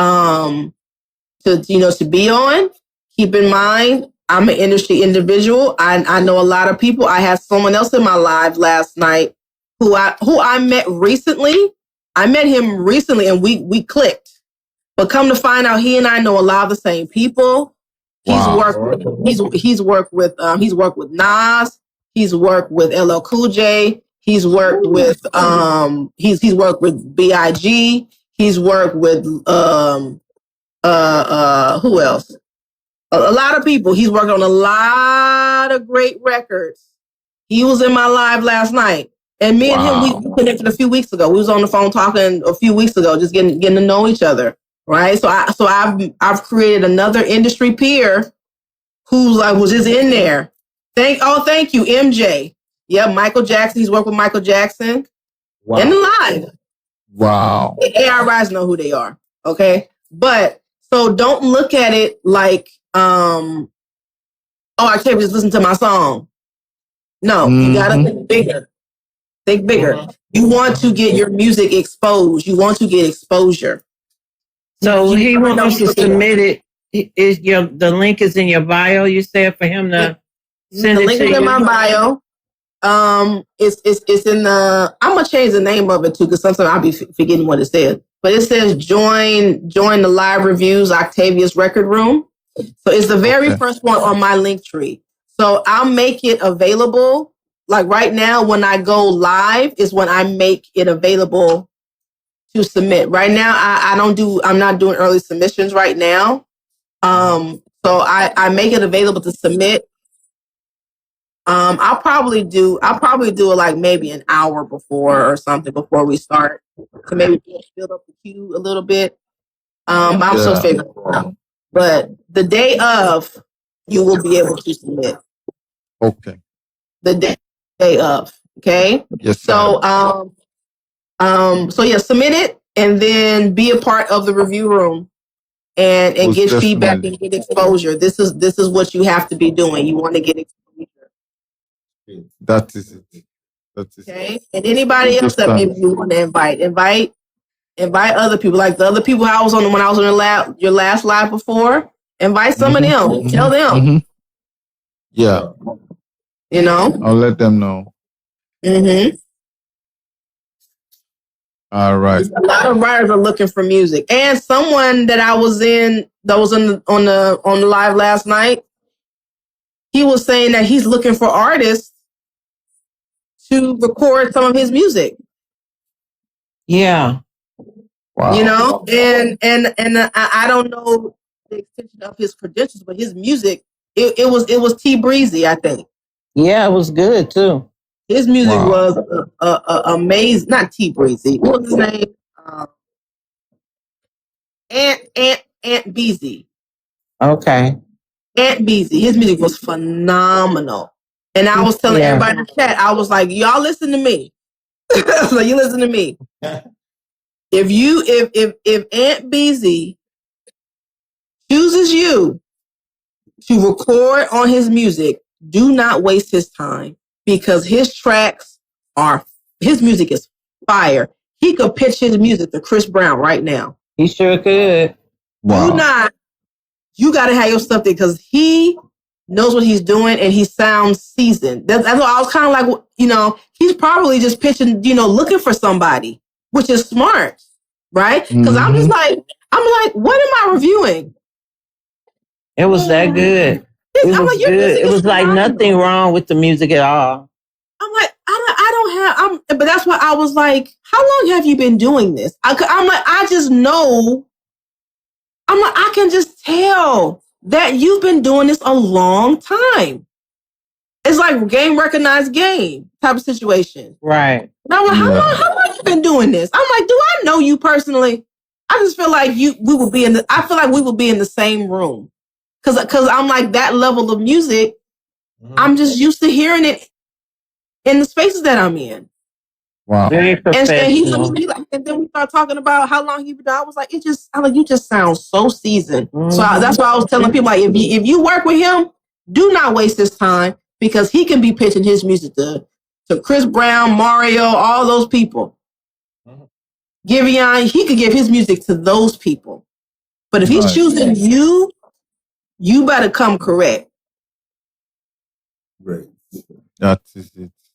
Great. You know, so, but anyway, it's been a pleasure, guys. Go get some food.